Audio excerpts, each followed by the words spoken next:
All right. Yeah. We're having problems. We're having tech issues. Byron, can you hear me? I need to know if y'all can hear me. All right. Oh, my goodness. Let me see here. All right, I'll wait. You're quick.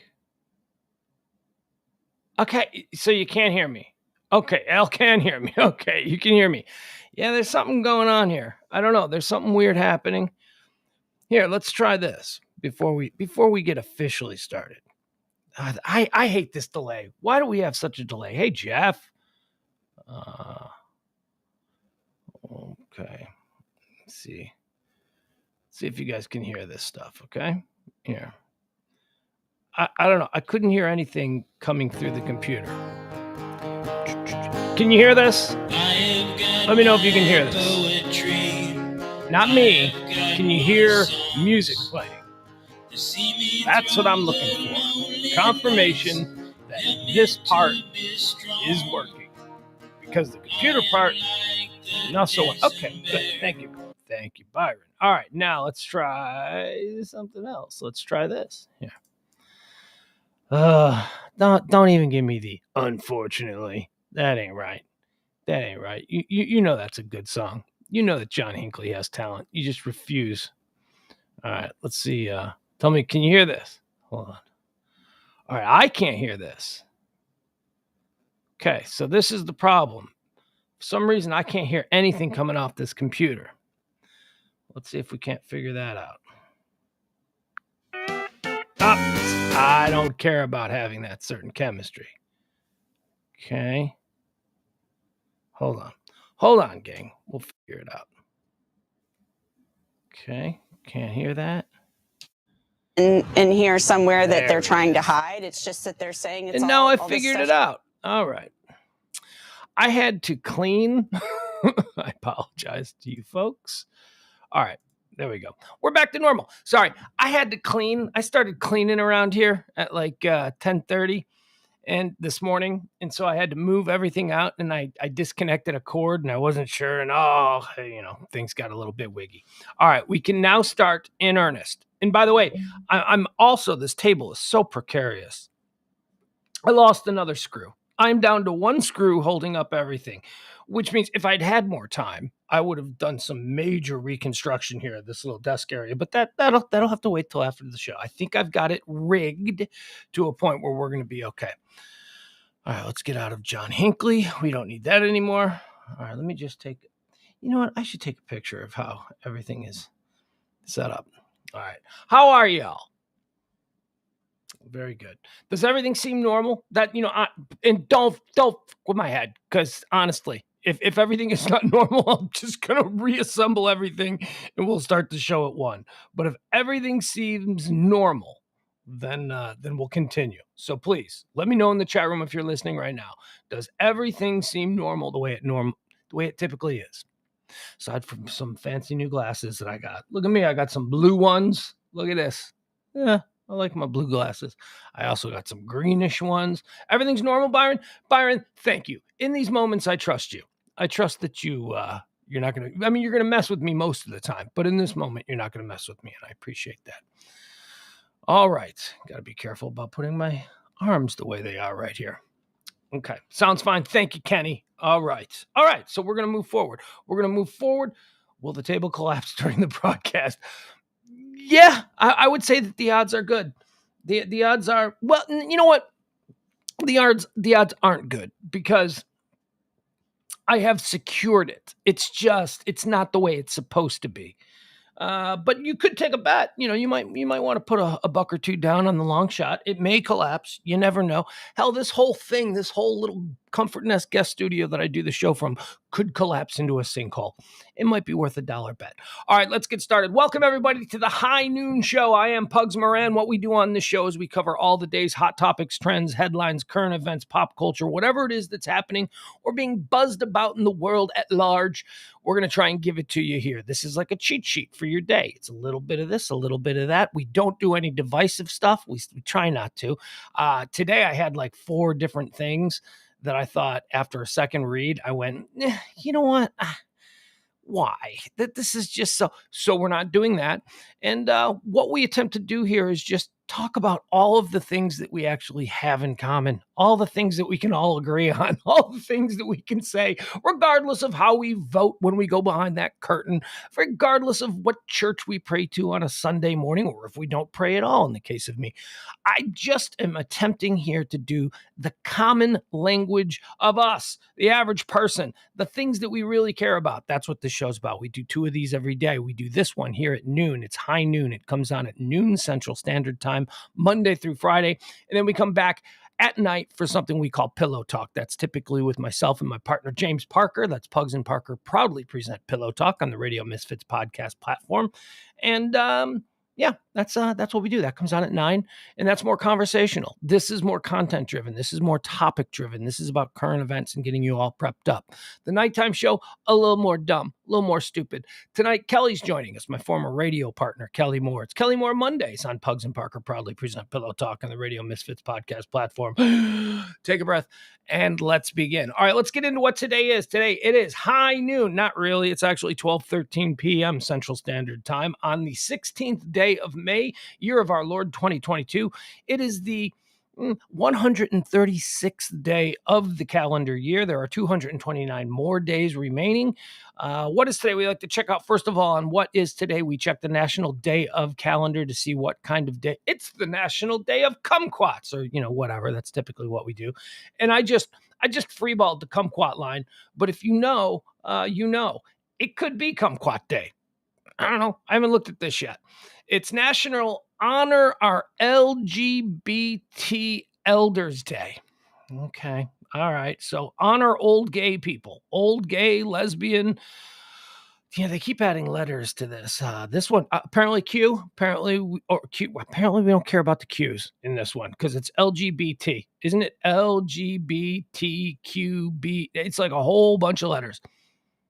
I remember when it was just LG. I do. And then they added the B. Then it became LGB Day. And then it became T. Then it became LGBTG Day. Now there's a whole bunch of them. All right. So, if you got an old queen, I don't mean that derisively. I mean that lovingly. You got an old queen in your life or, whatever. Say, hey, I honor you. I don't know how we're supposed to. I don't know what you're supposed to do. But think about, and what are we talking about old here? What is an elder? What constitutes an elder? Like when I think of like village elders, I think of dudes in their 90s, but that's just me projecting a lifespan of the 20th century. People who you usually refer to as town elders, people probably only live to be 50. So a town elder, you go visit the elders. Those are probably just dudes in their 30s and 40s and whatnot. So I don't know what an LGBT elder is, other than just somebody who probably had to live in the closet through most of the 60s, 70s, and 80s. And then finally, sometime in the late 90s, maybe they started to feel comfortable. Okay, we're moving on. It's National Honor Our LGBT Elders Day. It's National Barbecue Day. Do you like barbecue? I like barbecue. We're here in Texas. We do barbecue better than anybody else. Don't want to hear from you, North Carolina. Sit down, Memphis. Sit down.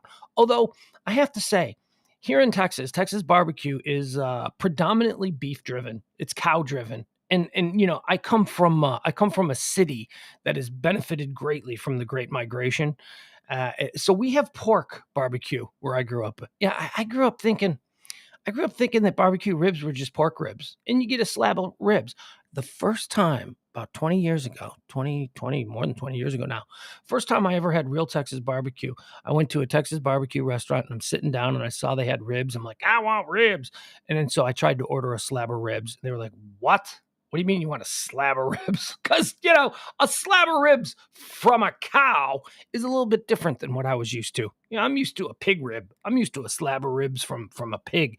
And you get that, and it sits on your plate, and you eat it, and it's delicious. But I did develop a taste for the cow rib. And oh boy, it's also different. I'm used to like my pig rib being slathered in pig sauce or swine sauce, depending on where you are. They slather it in this like delicious barbecue sauce, and it just goes wonderful with the pork. And I love that. And that was the barbecue ribs that I grew up. But then I had beef. Then I had beef ribs. I started eating cow ribs, and I started to like get into the world of rubs, and stuff. Oh man, let me tell you, I like them both. But if I'm being honest, I think I like Texas barbecue better.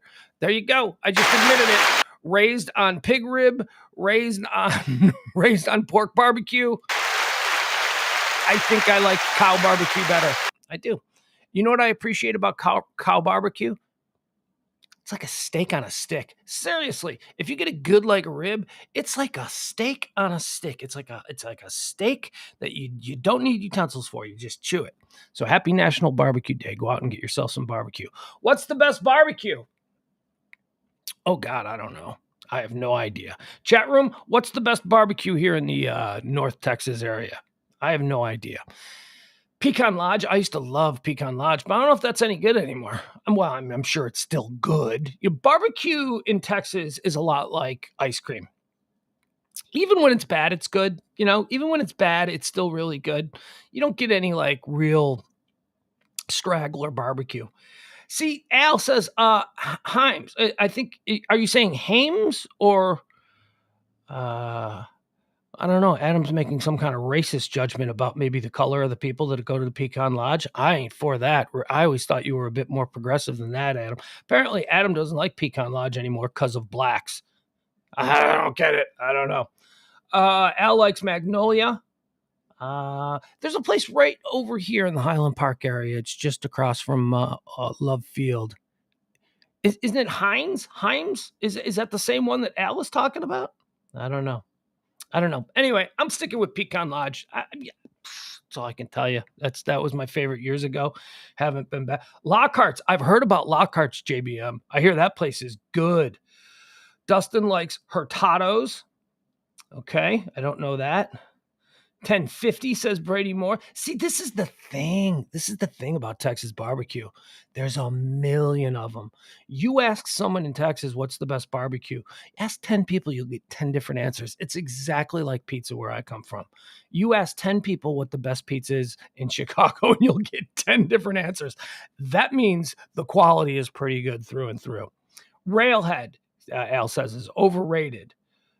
Rob. See, Rob comes from my part of the country where we were raised on really, barbecue that we thought was good, but as it turns out is just kind of run of the mill. Mindy's. Rob Barr wants me to go to Mindy's. That's some good pork. They got a good pork sandwich at Mindy's, but that's about patio. Rob, I'm going to throw out the patio for you. Kenny says Hutchins. Okay, all right, that's enough. We don't need. Adam, I'm going to put you on timeout with your racist comments about blacks going to Pecan Lodge. I did not appreciate that. Brady says smoke sessions. Fort Worth is Sammy's. Al likes the McRib from McDonald's. Adam says there's that place in Fort Worth that just made the Texas Monthly best barbecue restaurant. All right. I don't know. If I ever get to a place where I can go to barbecue restaurants again, I will try some of these. But as it stands right now, my first visit, the next time I go out to a nice barbecue dinner, and you can go to a nice barbecue dinner. They've you can go to a place where you sit on picnic benches and everybody eats outside, or you can go to a nice place. You can go to a pretty nice place. Pecan Lodge is a nice place. Rob just referenced the patio again. These are all south side of Chicago pig rib joints. Good, but man, I'm telling you. All right, it is National Biographers Day. Who cares? It's National Coquilles Saint Jacques Day.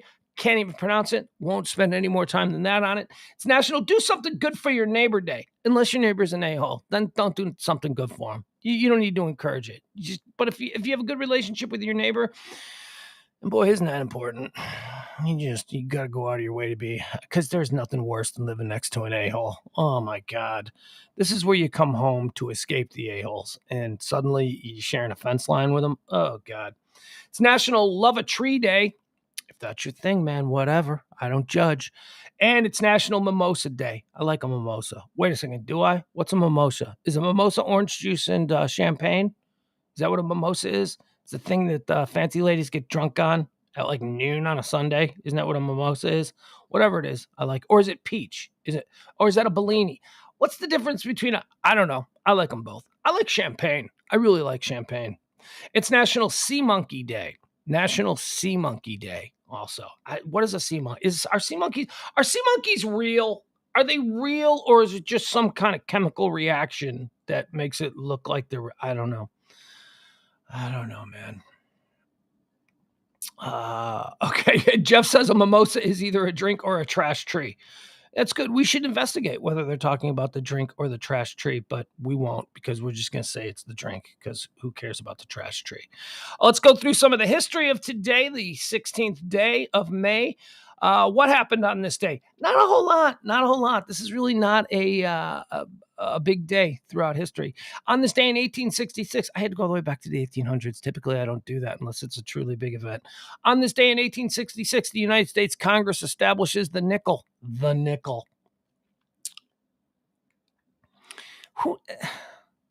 Change. What do we use change? Do we use change for anything other than, giving it to people we feel bad for who are panhandling?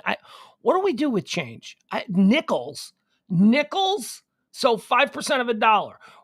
That's really not an increment that you can buy anything with, so there you go. But on this day in 1866, they felt nickels might be important. On this day in 1918, the Sedition Act of 1918 is passed by the United States Congress, making criticism. Oh, God, look at this. This was a law. We take for granted what we're supposed to be, and we're like, we look at the current political landscape and we go, these people are making anti-American laws. They've been making anti-American laws forever. I mean, look at this, 1918. The Sedition Act of 1918 is passed by the United States Congress, making criticism of the government during wartime an imprisonable offense. You could go to jail if you disagreed with a war that your government started back in 1918. America has been on shaky ground for a couple hundred years. We've never gotten this whole thing perfect. Okay. We're working towards making it perfect, but then we got to get into a fight over how to define perfect because some people's perfect is not other people's perfect. 1929 in Hollywood, the first ever Academy Awards ceremony takes place. I don't care. On this day in 1991, Queen Elizabeth II of the United Kingdom addresses a joint session of the United States Congress. She is the first British monarch to address the United States Congress. Again, I don't care. And that's it. That's really it. That's all I can mention as far as history. There really wasn't a whole lot of important things that happened on this day in history. So, that's all we get. We get a nickel. We get an anti-American law, we get Academy Awards, and we get Queen Elizabeth coming to the United States Congress. How about some birthdays? We've got some birthdays to run through here. Born on this day in 1919, dead in 1987, Liberace, American pianist and entertainer. Okay, so quick thoughts on Liberace. If you listen to the show with any regularity, you know that I don't really have much respect for anybody that was famous before like 1980 because I just thought it was too easy to become famous back then. Way too easy. Again, I go back to like John Wayne. John Wayne was not a good actor. He just got famous because there was only like 10 guys trying to be famous and they went, you know what, we're going to make you famous. I don't get it. Bob Hope. Bob Hope is an icon. What do you do, sir? What do you do? Are you a comedian? No. Are you an actor? No. So all you do is you get up on stage and you introduce people with talent. Okay, gotcha. Liberace was like that. Liberace's a very talented piano player, but he's the greatest piano player that's ever lived. I don't think that's true. I think there are probably a lot of really good piano players all over the place who just never got famous. Liberace got famous. I don't know why. I don't know why we elevated him to the greatest. And who was listening to that stuff? Ugh, it's like dinner music. We made somebody an international superstar. We packed his bank account with millions upon millions of dollars because he played dinner music in fancy weird coats. That's it. That's what we did with this guy. He didn't even sing. Liberace just played piano. Jerry Lee Lewis was better. At least he sang. At least he was fun. Also, Liberace is the epicenter of an epic fight I remember between my grandma and grandpa. Let's go back to about 1977, shall we? I was probably 7 years old, and we're sitting around the table, and we're watching TV, and Liberace comes on. And my grandma, God love her, she goes, oh, my God, I just think that he is so handsome. She said it right in front of my grandpa. Right in front of my grandpa, who's probably like, 5 drinks in at this point. And he doesn't, my grandpa was a good dude and everybody liked my grandpa, but he wasn't going to hang out with Liberace. You know what I mean? Like if Liberace lived in the neighborhood, he'd be like, yeah, I don't think so. So when my grandma said, "Oh, he's just so handsome," I remember this so well. My grandma's name was Bernie. He goes, "Yeah, well, he ain't into you, Bernie." Like that. Like my grandpa knew. My grandpa, did people know? I mean, they had to, right? I mean, but my grandma refused to, take that, and she took it as a slur against Liberace. And then she was probably, I don't know, 3 or 4 martinis in, and I'm sitting there at like 7 years old, just watching these two, and they're going back and forth. And it was at that point that I went, "Huh, okay, so Liberace's not just silly. Liberace is a different kind of silly." Yeah. Epic fight between grandma and grandpa. They're yelling at each other. Somebody stormed out. I don't know, whatever. But Liberace, that's my memory of Liberace. Billy Martin, born on this day in 1928, died on this day in 1989. Maybe train wreck of the day. Let me look. Yeah, why not? We'll give Billy Martin train wreck of the day. Billy Martin was a baseball manager and a baseball player, probably better known as being a manager. He was hired and fired by George Steinbrenner probably 7 times during his stints with the New York Yankees. He was a good manager. He was fiery. He was funny. And a lot of drunk driving. A lot of drunk driving going on in Billy Martin's life between 1960 and, say, 1990. Well, he died in 89. I think he died drunk driving. Let me see. Hold on. Let me see, Billy Martin. But this is back when drunk driving was like a cute thing. Like, oh, isn't that silly? All right, here's the death. Let's see, how did he die?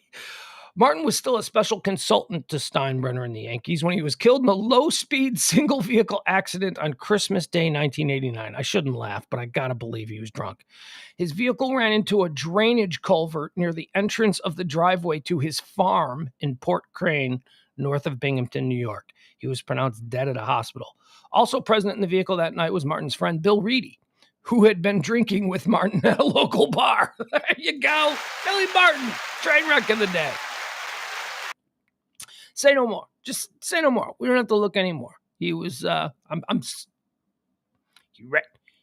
he ran into something on his own driveway that he'd probably successfully, managed to clear a million times. Didn't do it this time. Born on this day in 1944, had no idea. So what is this guy, 78? Born on this day in 1974, Danny Trejo, American actor, scary guy. You got a prison movie? Danny Trejo. Got a gang movie? Danny Trejo. Need a bad guy? Danny Trejo. I like Danny Trejo.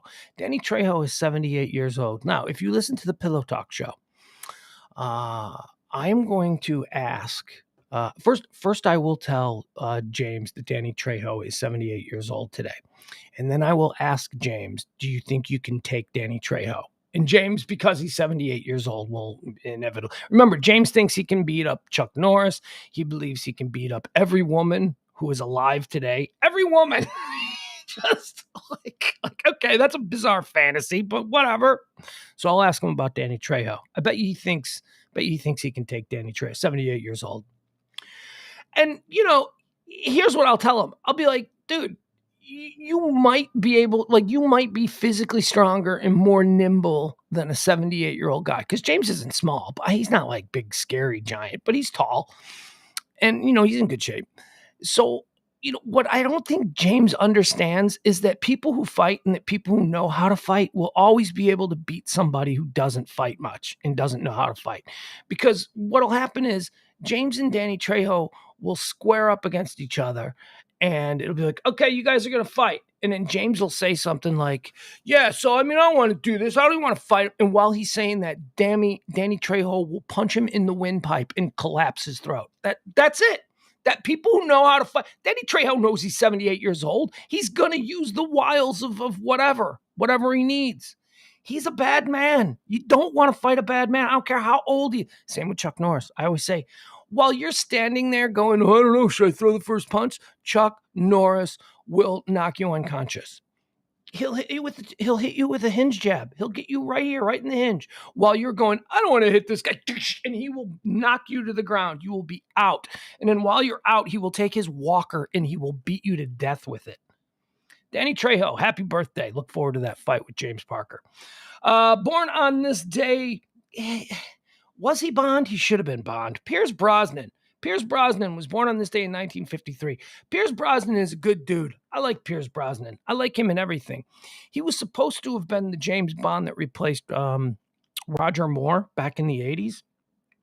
But he was on that stupid show, Remington Steele. I don't know, it was like an 80s show, and I never watched it. I was like, whatever. But I liked him. He was cool.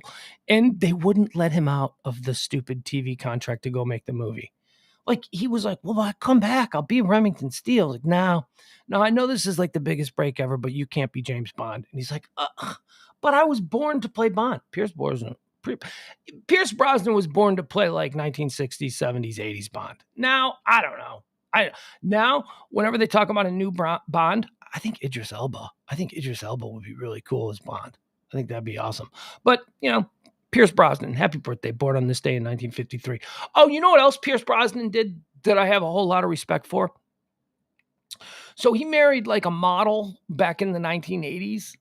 What's her name? Keely something. I don't know. She was so beautiful.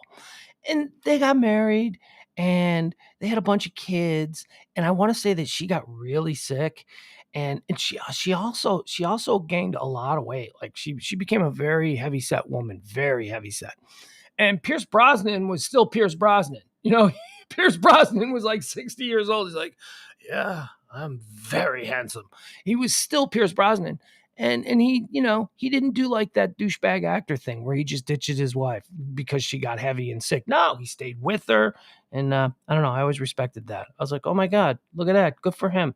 Now, I don't know if he was running around behind her back. Who knows? Maybe. But whatever. Publicly speaking, he stayed. Love is real. Love is real. That's all I can tell you. Love is real between Pierce and Keely. Born on this day in 1953, Richard Page. Who's Richard Page? Well, he was a singer. He is a singer. He's a singer and a bass player. Will C. That's nice. Pig wife. That's leave it to Will. Whatever. Did Pierce Brosnan finally become? As I've said, my blind spot with pop culture and movies and all that is it's Lord of the Rings. I don't do Hobbits. It's Bonds. I don't know much about Bonds. And it's Fast and Furious. I haven't seen any of those. Although I do accept that I might actually enjoy the Fast and the Furious movies because I like that kind of stuff. But for some reason, I've never seen any Fast and the Furious movie. I've never seen any Hobbit movie, and I've never seen a full Bond movie. Now, I've caught pieces of Bond. I mean, I'm familiar with what the whole bit is with Bond, but I've never sat down and gone, let's watch Bond. I don't. I never have. Not that, I don't know. It just doesn't appeal to me. Richard Page. That's the man whose birthday we're talking about. Anybody in the chat room knows who Richard Page is? Richard Page, born on this day in 1953. Oh, God. And I only mentioned him. He only made this list because, oh, God, I hated this band. I hated this band so much. Mr. Mister. Do you remember Mr. Mister? First of all, terrible name. What are you doing? What? And how was it stylized? I don't remember. It should have been stylized Mr. That's how you'd stylize Mr. Mister. But I think it might have been stylized Mr. MIST. I don't know. Whatever. Take these broken wings. Okay, I'm not going to sing. They were terrible. But happy birthday, Richard Page. Born on this day in 1953. Born on this day in 1955, Deborah Winger. She's kind of crazy. I think she went kind of crazy. She was like a big movie star. She had the world at her feet. She could have done anything, and then I think she became incredibly difficult. Spam risk. Nope, not going to answer that. You go away, spam risk call. Let's see here. Oh, born on this day in 1959, Mare Winningham. Remember you remember her? Does that name even sound familiar? Probably not. She was one of the Brat Packers. She was like, how like with every group of really hot chicks, there's always one that's not quite so hot. And she's just there to like hold the coats while the pretty girls dance. That was kind of Mare Winningham's job with the Brat Pack. Although that's unfair because she's probably like a Toledo 6, but she was in Hollywood standing next to Demi Moore. So it was like, oh God, look at her. But she's not horrible. She's not horrible. She's cute. She's fine. Mare Winningham was fine. But again, you stand her next to Demi Moore or whomever, and it's going to be like, Yeah, that's a shame. Hey, but she's married. You know who she married? You know who Mare Winningham is married to? I love this story. I saw this a couple months ago, a little story about how they met, and they're like a little love story. She's married to Goose. She's Mare Winningham. It's her birthday today, born on this day in 59. She's married to Goose. She's married to Anthony Edwards. Look at them. Because Anthony Edwards was also kind of in the Brat Pack, sort of peripherally. And they were friendly back then, but they didn't date or anything. They didn't date till they both got old and went, well, yeah. And that's a good match. Because, Goose wasn't Tom Cruise and Mare Winningham wasn't Demi Moore. And they just kind of went, all right, we're in our 50s. Let's hook up. Why not? We've known each other for years. We like each other. We're good people. Let's have this. Kevin Mcdonald, born on this day in 1961. Kevin Mcdonald, he was in The Kids in the Hall. He's very funny. He's the guy with the high voice. Well, I've got a high voice. So, but yeah, that's Kevin Mcdonald. Happy birthday, Canadian actor and screenwriter. Born on this day in 1965, Chris Novoselic. Chris Novoselic from Nirvana. The kind of the Left Behind guy from Nirvana. Well, I mean, Kurt went somewhere else. Kurt went off to whatever is next. Dave Grohl, of course, formed the Foo Fighters. And then Chris Novoselic did nothing. I think he became like an environmental activist, something like that. Yeah, okay, that's what it says. American bass player, songwriter, author, and activist. Born on this day in 1966. Miss Jackson, if you're nasty. That's right. It's Janet Jackson's birthday. Happy birthday, Janet Jackson. American singer, songwriter, actress. I love Janet Jackson. I do. I love her. She's so awesome. I don't know if I love her still. I don't know if I saw her in concert. I saw the Rhythm Nation tour back when I was in college. Oh man, was that a good show? And I didn't even like Janet Jackson until I saw. I mean, she was the thing. She was like that. Boy, she was like really, really big, like one of the biggest performers in the world. It was her and her brother. They were massive. And then I saw her like in her prime. I think the Rhythm Nation tour was in her prime. And I saw her in her prime and I went, okay, this is pretty awesome. She's pretty awesome. Happy birthday, Janet Jackson. Born on this day in 1973. Not a fan of this person. I mean, she's probably fine. She's actually probably not fine, but whatever. Tori Spelling, born on this day in 1973. You know, I don't like Tori Spelling. I'll tell you why. Because her dad was Aaron Spelling, and she was just a rich kid's. She was just a rich kid. She was just a super rich kid in Hollywood. And her dad said, want to be in my new show? And she became really famous on 90210. And she's like oh God, whatever. Right. I mean, that bugs me. But hey, like who didn't get that job? Who isn't famous now because Tori Spelling got that job because her dad was like, I'm going to make my talentless daughter famous. And I don't know. She's not talented. I don't know. Whatever. It bugs me. Whatever. Nepotism. Ugh. And born on this day in 1986, Megan Fox. Fabulous babe, Megan Fox. Boy, there you go. Stand Tori Spelling next to Megan Fox, and you get another Mare Winningham, Demi Moore thing. Although that's not fair, because Tori Spelling's fine, like looks wise, but wasn't she? I remember a story. Never mind. You have to get into it. All right, let's talk about people who died. These are the people who died. These are the people who died. These are the people who died on this day. This is big. These are big. These are big ones. This is the day when big people die. 1984, Andy Kaufman died, and the entire world went, yeah, that's a bit. It's totally not true. He's not dead. This is totally an Andy Kaufman bit. Well, if it's a bit, it's been going on for a long time. Andy Kaufman, American actor, comedian, screenwriter. Latka from Taxi. He was funny in Taxi. He's weird otherwise, but I always liked him.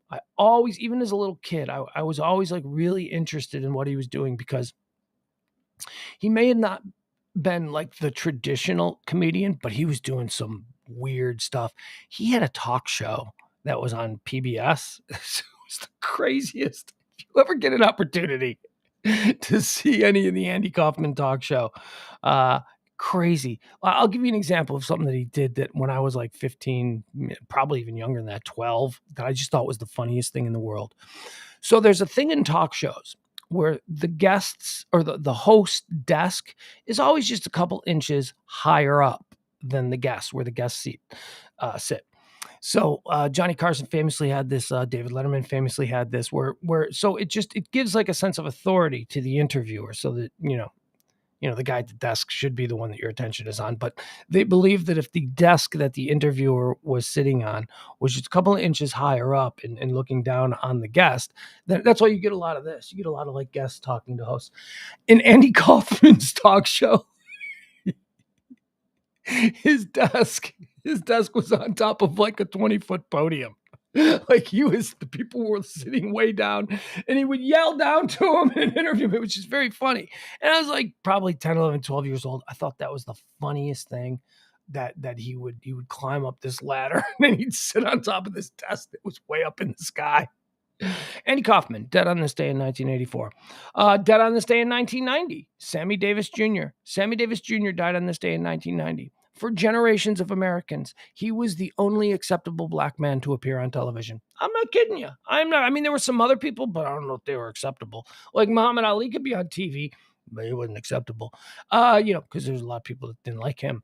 Who else? There were probably a couple. Bill Cosby was maybe accepted, but no. Before Bill Cosby, before that, the only black guy that American accepted in their living rooms was Sammy Davis Jr. And that's because of Frank. It's because of Frank Sinatra. Frank Sinatra was like, he's okay. That was America back then. Sammy Davis Jr. died on this day in 1990. This day in 1990 was a dark day. We got another big one who died on this day in 1990. On this day in 1990, Sammy Davis Jr. died, and Jim Henson. Jim Henson, creator of Sesame Street, creator of the Muppets. Jim Henson. Oh my God, American puppeteer, director, producer, screenwriter. Oh, Jim Henson was big. And then he died in 1990. Crazy. Was there ever a Jim Henson movie made? I'm surprised there hasn't been. I don't know. I would see a Jim Henson movie. That guy was interesting. Dead on this day in 2010, somebody that I didn't even know was dead until a couple hours ago. I read this and I'm like, really? He's dead? I didn't know that. Ronnie James Dio. Dio. I know Dio was dead. Dio died 12 years ago. American singer, songwriter, producer, short of stature. Little Ronnie James Dio. Here's another thing I didn't know about Ronnie James Dio, because I'm not a metalhead. I mean, I like some metal, but I wasn't like a metalhead. Ronnie James Dio was an American. I don't know. I just assumed he was English. He was little and a lead singer of a metal band, and the metal band was an English metal. I just assumed he was, but no, Ronnie James Dio. All right, there you go. Those are all of the things that make today notable. We covered the history, we covered the day of, we covered births, and we covered deaths. Now let's get into the trends that are specific to this very day. Well, let's start it off here in the North Texas area. Was last night,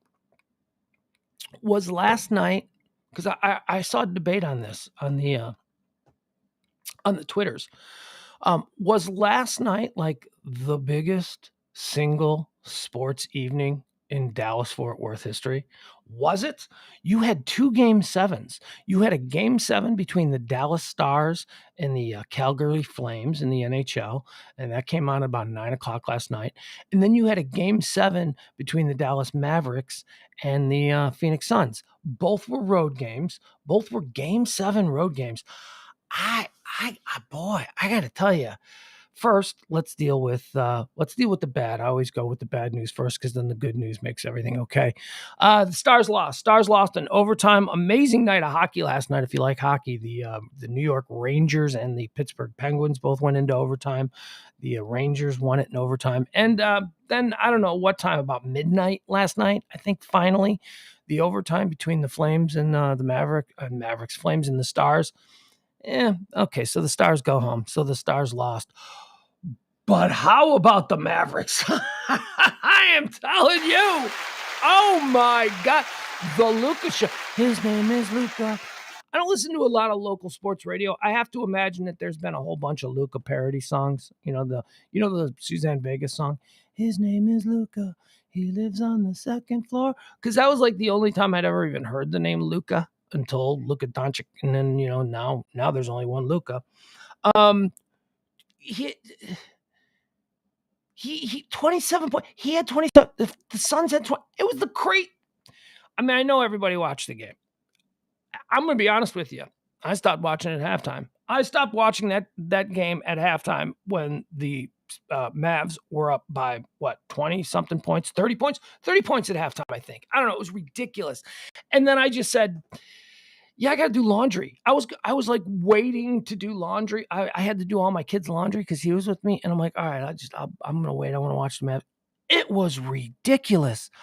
I have not since the Dream Team played, Chechnya in Olympic basketball have I seen an absolute decimation of the Suns. Didn't even look like they played the same sport as the Mavericks last night. I mean, I think what did it end up being? Like 20 something points?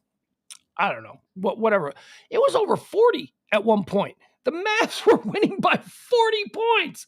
Oh, in the mass exodus of Phoenix fans. Could you imagine being a Phoenix Sun fan, going to a game 7? You know, those tickets. Oh, I'd be so angry. I would be so angry. If I was look, I root for Chicago sports teams. I've been through a lot of disappointment. I've had my expectations up here only to see them down here. I have never experienced a loss like the Phoenix Suns fans experienced last night. That was embarrassing. That was, my God, that no one will ever forget that game. Certainly not here in Dallas. I mean, that's the Luka game, right? That's going to be the Luka game. What we saw last night between the Dallas Mavericks and the Phoenix Suns is a game that, 10 years from now, 12 years from now, whenever it is that Luka Doncic finally retires, we're going to say, remember the Luka game? Remember the Luka game in Phoenix? That dude could not. Unbelievable. Mavericks, I don't know how it's going to go against the Warriors, but oh my God, did the Phoenix Suns fall apart. Completely fell apart. And they were the best team in basketball for a lot of the season. I remember thinking, man, the Suns somebody's going to go sleeping on the Suns and they're going to get hurt. And guess what? Nope, not the case at all. So now the Mavs move on. They will play Golden State. Golden State versus the Mavs. We'll see. When does that start? Does that start like Wednesday or Thursday? I don't know. It starts pretty quick. All right. So there you go. That's the fun. Buffalo is trending, of course. Buffalo, there was a terrible shooting at a grocery store in Buffalo on Saturday afternoon. We hadn't had one of these in a while, right? It seems like I don't want to be a negative dude, but it seems like we were due. It seems like we haven't had anything where a dude just walked into a public place and just started randomly killing people for whatever reason. And we know his reason. He was a crazy, white supremacist guy. He made that clear. Here's the thing I love about this.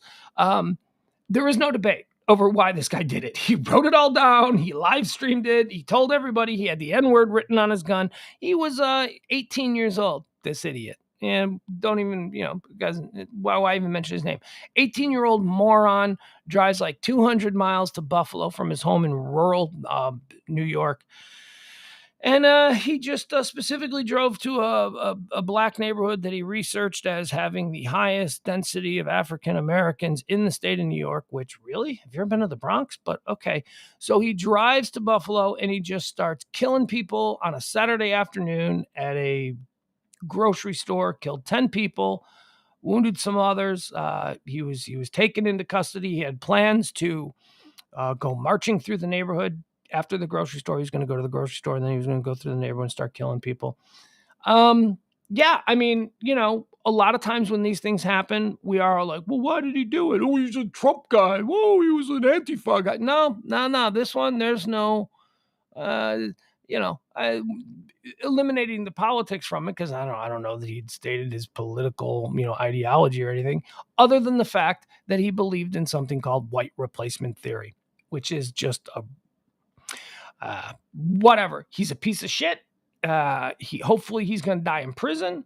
Hopefully he dies in prison like within the next year or two, like not like gets to be old and all that stuff. Hopefully he gets shanked in the yard. Although who knows? Oh, God. I don't know what to say about it other than he was on people's radar. They knew he was hospitalized last year because he threatened to shoot up his school. 18 years old. This dude was 18 years old. And look, I try to do stuff here on the show. I want to do like breaking news. I want to cover when big events happen nationally, I want to just jump in. Aside from the 2 shows that we stream here every day, we do the noon show and then the 9 p.m. Pillow Talk show. I want to be able to jump in. And this would have been one of those times when I would jump in, but I was at the lake. I was out on a boat when this all happened. And I get off I'd look at my phone and I'm like, oh God, oh man. I mean, I wasn't upset because I don't look forward to those things. But if I was home, I would have. So be sure and subscribe to the channel and follow us. And unless I'm on the boat doing something important, it was a great day out on Lake Louisville. It was. We had a good time. It was, but this was some bummer news when I finally got to come home and watch it. God, so gross. Just people. 18 years old. How did he get this way? What the hell's wrong with him? He came from a wealthy family too. His parent, wealthy by my standards, upper middle class. His family were both civil engineers. They lived in a nice house in an affluent suburb, and he just decided that he was not going to be replaced as a white man. And he went and he killed a whole bunch of people, and he's a lunatic. Then we had another one, although this always happens this is how the media does it. Oh God, we're so manipulated by the media.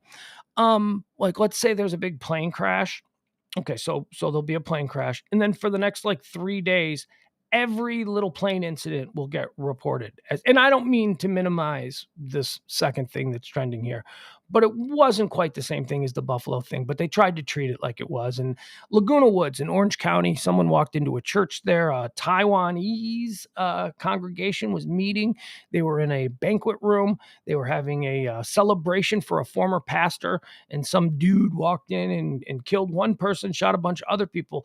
But Here's where the story is interesting. The Laguna Woods shooting in Orange County, California yesterday. The people in the congregation, who were all old people, they were all really old, 80 plus, most of them. They caught the guy. They caught the guy themselves. They knocked him to the ground, and then they tied him up with extension cords, and then they called the police. I don't know. Police are like, this might be another racial incident because they were Taiwanese people. Yeah, but the shooter was Asian. They didn't say what denomination of Asian. I don't know. They didn't say what nationality, but he was also Asian.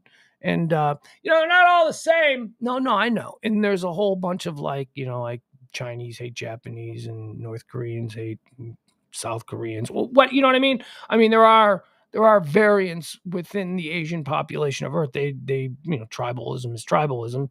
So we don't know. We don't know if this was I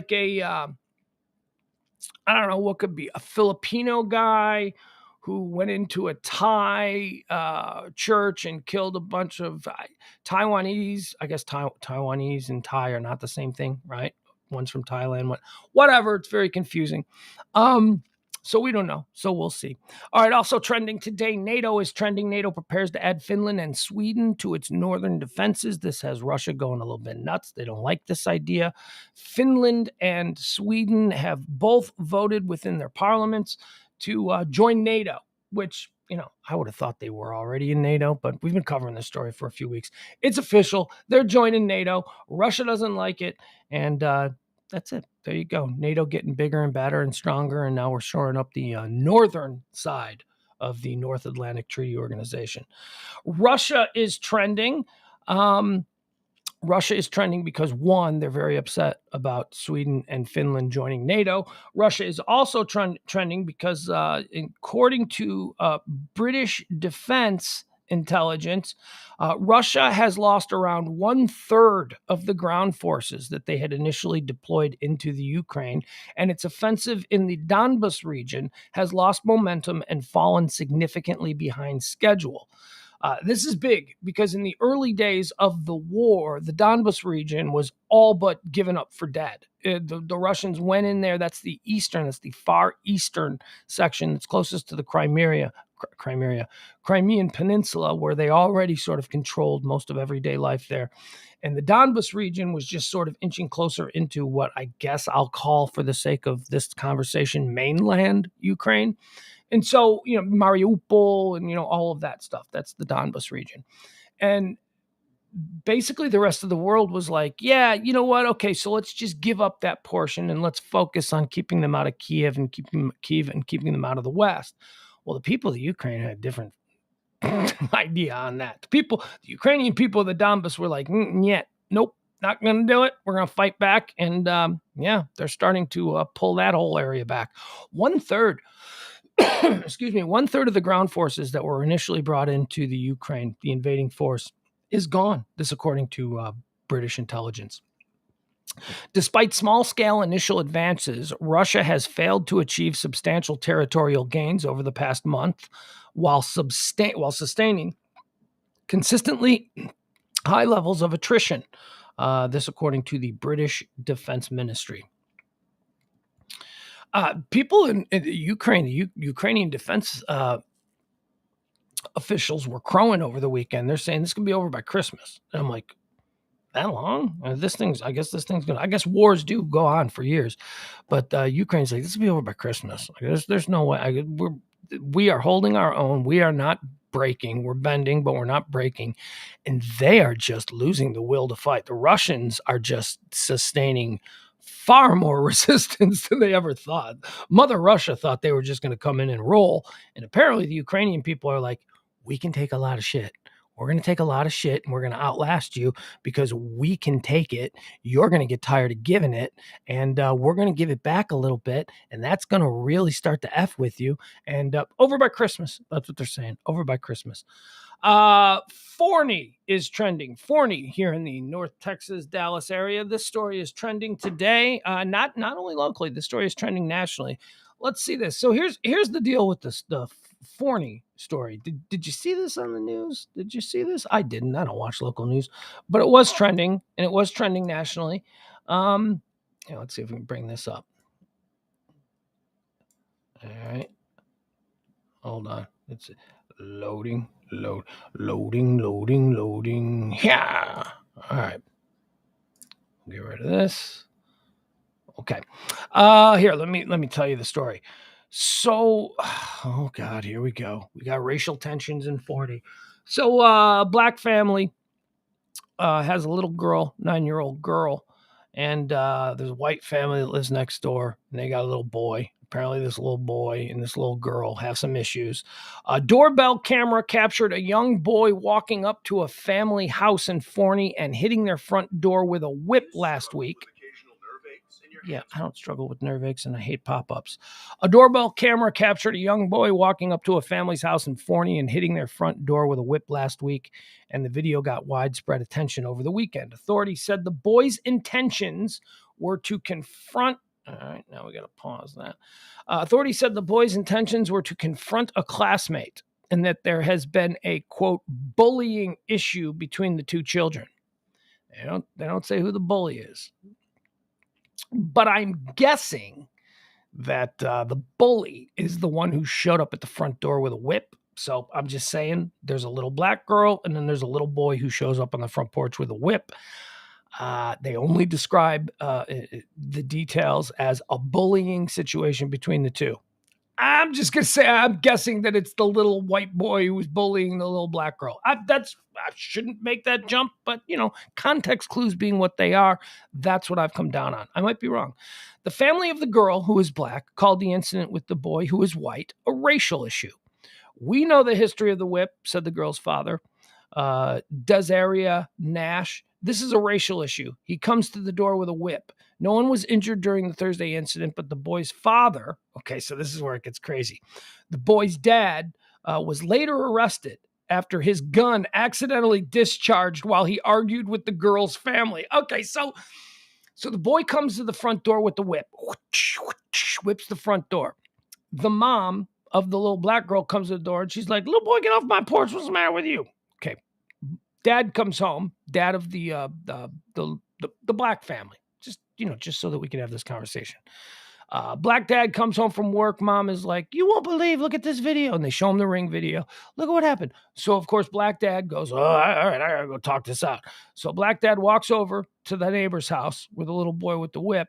And black dad is like talking to white dad. And white dad pulls a gun. White dad's like, you better get out my brother. You know, that whole thing. Oh, God, that guy. And then Barney Fifes it. Whoops. Shoots the gun off.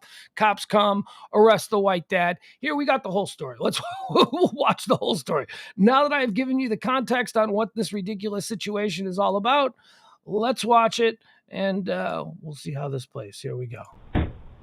It started off as a knock at Carissa Nash's front door in Forney. I look at my doorbell camera on my phone first before going to the door. And First of all,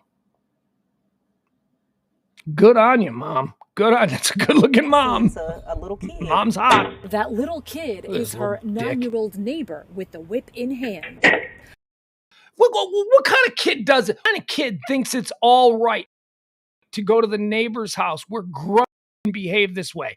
I'm telling you right now, also context, because this kid's dad came to the door with a gun and then Barney Fifed it and accidentally fires off his gun. This kid's an asshole, okay? I can pretty much tell who the assholes are in this situation. The Kaufman County Precinct 2 constable said the boy may have been trying to confront the Nash family's 9-year-old daughter. Then after the second whip, little boy, you better get your from off my porch beating on my door like this. I will call the police. You need to leave. It happened on Thursday afternoon off of Crosscut Drive in Forney. She didn't go nuts. She didn't, she was like, little boy, get off my porch. I will call. She didn't say she was going to call. She said she will. And little boy leaves. Dad, Desira. All right, so now here's dad. Here's black dad talking to white dad. And black dad is trying to get white dad to look at the video of what his little 9-year-old asshole did. So here you go. Off of Crosscut Drive in Forney, when dad, Desira Nash, got home. Coming to have a conversation with you, sir. Your son? I'll show you the video. Okay, so he beat on your door. Okay, now we have a huge scratch. Can you come look at our car? Second. Okay, so black dad, I'm trying to have a conversation with you, sir. He even calls him sir. He holds up the video. He shows him the video. And dad's response is, he beat on your door. So? I mean, there is clear cut an asshole situation here. I mean, later. Can you please? Now he's got to go, get off my property. I got my Bass Pro Shot, or whatever the hell that is. I don't know. And he's got his gun back there. He's going to shoot people. He's going to shoot neighbors because his kid did some asshole thing. Stop, sir. Authorities say neighbor Ryan Brunson had a gun in his right hand. And then the gun goes off. Okay, hear that? Moron. Responsible gun owner. That's a responsible gun owner right there. That's yeah. Authorities say neighbor Ryan Brunson had a gun in his right hand. Officers say the gun went off, firing in the direction of Brian's daughter standing directly behind him. Oh my God! Precinct 2 officers arrested Brunson and charged him with deadly conduct. And being an asshole. We tried to get Brian Brunson's side of the story. I spoke to him on the phone briefly, where he posted bond and tells me there is a lot more to the story and that he now has an attorney. A lot more. Authorities tell us all of this may have stemmed from when the kids were walking home from school. This stems from a bullying issue between the victim's daughter and the young boy with the whip. There's been several I'm wondering who the bully is here. interactions between two of them at different times. Although, let me be honest with you. Little black girls are scary. Little black girls are scary. I was scared to death. I went to a military school and a boarding school. And there was a girl there in my grade. Her name was Vanessa. She was like the toughest kid in the school. She was scary as hell. Times in different locations. The Nash family says they feel hurt. We know the history of the whip. This little asshole. This is a racial issue. He comes to the door with this whip. We're kind of scared to send him outside to play. What kind of environment is he growing up in where he thinks that's okay to do? And then when dad is confronted, what are you supposed to do in this situation? You're a grown-up, okay?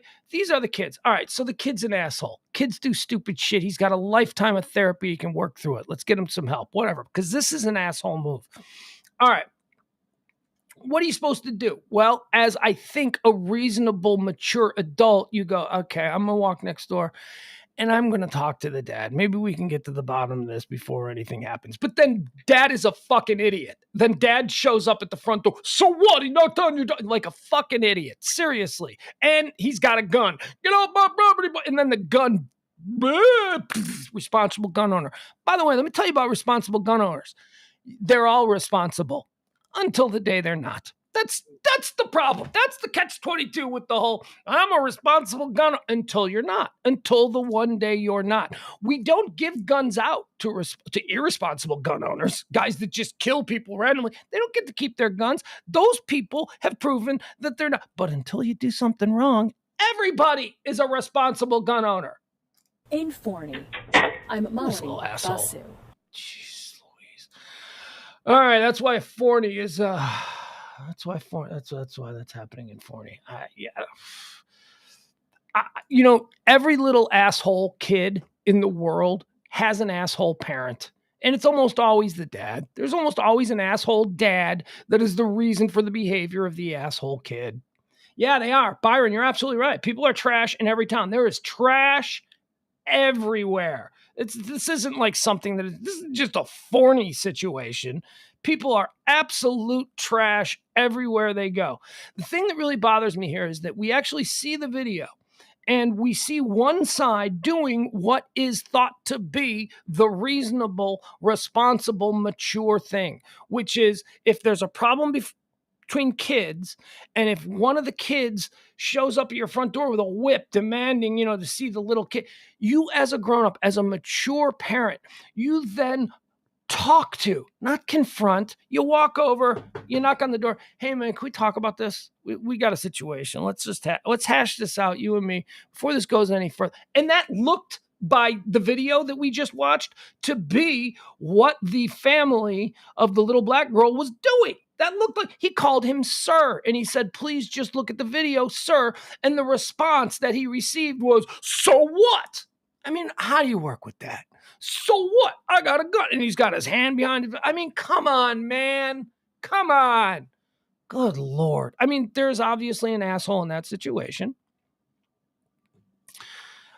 Will says, yes, it is. I didn't hear or see any racism, just a handful of jerks. Will, I'm interested in that. A handful of jerks. I saw two jerks. I saw a little jerky kid, but he's a kid. So, he's got time to not be a jerk or become a bigger jerk. I saw one real jerk. I saw one jerk. I mean, is that a handful? Come on, man. Dad, responsible gun owner who pulls a gun on his neighbor because his own kid is being a jagoff in the neighborhood. That's the jerk. I didn't see a handful of jerks. I saw one jerk. Now, as I've said, little black girls are scary, man. So maybe the little black girl is the bully. Maybe the little black girl. But does that change the behavior of the father? I don't know. When mature grown-ups can't hash this shit out before it gets to the point where Barney Fife is firing his gun off in his pocket, why do you need a gun when your neighbor comes to the door to talk to you about what? Are you scared? Are you scared? Is that it? Oh, something bad might happen and I got to protect myself. Stop being a pussy. Stop being a pussy at your neighbor. You see him all the time. You know who he is. He's coming to you. He's not a stranger. Oh, God. I hate this story. All right. But you guys hash it out in the chat room. You guys will get to the bottom of it. I have full faith. I have full faith that we will solve whatever the situation in Forney is right now in the chat room. I mean, probably not, but, I'm being a little bit silly. Oh, God. But how about that mom, though? Huh? I mean, can we all agree? Mom was put together nice. Mom was pretty. Here's a fun one. Here's one we can all agree on. Hero passenger. Did you see this? This story was trending last week. It's really trending now because the dude is making the rounds on the TV. So this dude in Florida goes on a fishing trip, and they got to take one of these little puddle jumper planes, right? And they go on a fishing trip. They have a great weekend, and they're flying back, a little like 4-seater, something like that, a little single-engine Cessna. And they're flying back, and the pilot, they're all wearing the headphones because, man, have you ever been in a plane like that? That shit is loud. It's just, you got to wear it. You got to talk to it. You got to talk like that because you can't You can't just talk normal because it's so loud in those things. So the pilot, who's sitting right in front of him, goes, hey, guys, got some bad news. I'm not feeling really good. And then collapses, and the plane goes into a nosedive. Like totally nosedives. So hero passenger, hero dude, this guy is so badass. Seriously. This guy, man, I don't know. I think I would have just died. I think I'd have been like, okay, I guess I'm dying. Passenger he landed the plane. Passenger who landed plane relied on common sense in heroic moment. The passenger who miraculously landed a plane on his own has insisted he never once thought he would die, even remaining calm and collected in a high-speed nosedive when his pilot fell sick. Darren Harrison, 39, told the Today Show in an interview that aired Monday morning that he relied on common sense to level the nosediving single-engine Cessna while reaching across the body of the sick pilot. Quoting him here, I knew if I didn't react, then we would all die. The expectant dad recalled nonchalantly. This dude is badass, man. He is cool hand Darren. I was pretty calm and collected the whole time because I knew it was a life or death situation. Either you do what you have to do to control the situation or you just die. Well, I'm easy for you to say, man. I don't know. I'm not that chill. I want this dude at the free throw line with a game on the line, right? I mean, my guy stays calm. Even so, quoting him again now, the thought never crossed my mind to call and tell my wife goodbye, he said. In my mind, I knew I wasn't going to die. Despite Harrison's claim, he revealed that the very scenario he encountered Tuesday last week while returning from a fishing trip in the Bahamas was one he had long feared. Quoting him again, my nightmare's always been when I go on flights like this, what happens if something health-wise occurs to the pilot? What's going to happen? He told Today, saying he had thought about it many, many times. Yeah, me too. You know, I make it a note in my head every time I get on a plane. It doesn't matter what kind of plane I'm getting on. Typically, it's obviously a passenger plane at an airport. But every time I get in a plane, I think to myself, okay, so this plane's probably going to crash. This is what I do. This is how I psych myself up. Okay, this plane is totally going to crash. It's probably going to crash. And we're all going to die. It's going to be a terrible thing. It's going to be awful. Let's do this. And then I get on the plane. Now, why do I tell myself that? Because if I tell myself that, it won't happen. It won't happen. The only way that I will die in a plane crash is if it totally comes out of nowhere. Like, I totally take it for granted. But like if I say, like anytime I acknowledge something, it never happens. So, you know, that's what I do. It's a little brain trick that I do to myself. And then I can relax for the rest of the flight. And by relax, I mean take a Valium and have a couple of shots of whiskey at a TGA Fridays in the airport bar. Because I'm a terrible flyer. I hate it. I really believe I'm going to die in a plane crash. I really do. I think that I really, really do. It's so weird. And if it happens, then you can all go, Pugs knew he was going to die in a plane crash. I did. Closest I ever came was when we were leaving Iceland. We were leaving Iceland and the plane got hit by a wind shear and it knocked the plane sideways for a minute. The plane was literally flying sideways. It was like this, right? So it's flying level and then a wind shear hits it and it goes like this and everything fell out of the overhead compartments and that boom, boom, boom, boom. You know, you're hearing like all this shit. And when the plane went like this, I was on this side of the window and all I could see underneath me were icebergs. It was Iceland. We were in Iceland. We were out over the ocean. There was like icebergs floating down there. And I'm like, oh God, this is how I'm going to die. This is how I'm going to die. And it was fine. It was fine. But that was the closest I ever came. And that may not have been close at all. Like that might be normal. Like that might happen a lot. You know, because that part of the world, I don't know. But I thought for sure, I'm like, okay, here we go. This is it. No way we recover from this. And of course we did, because I'm here. Okay, so back to Cool Hand Darren Harrison. He says, quoting now, I said, what do we need to do in this moment? But at that point, he didn't respond at all. He was already done, he said, saying the pilot wasn't responding to us yelling at him to wake up. By the time I had moved forward to the front of the airplane, I realized that we had now gone into a dive at a very fast rate. All I saw when I came up from the front was water out the right side window, and I knew it was coming up quick. I grabbed the controls of the airplane and slowly started to pull back on the stick and turn, he said. He relied on just common sense. I knew if I went up and yanked, that plane would stall. And I also knew at that rate that we were traveling, we were probably going way too fast and it would rip the wings off the plane. See, I wouldn't know that. I wouldn't, if I suddenly found myself that I was just like, I would pull back on it. We'd all be dead.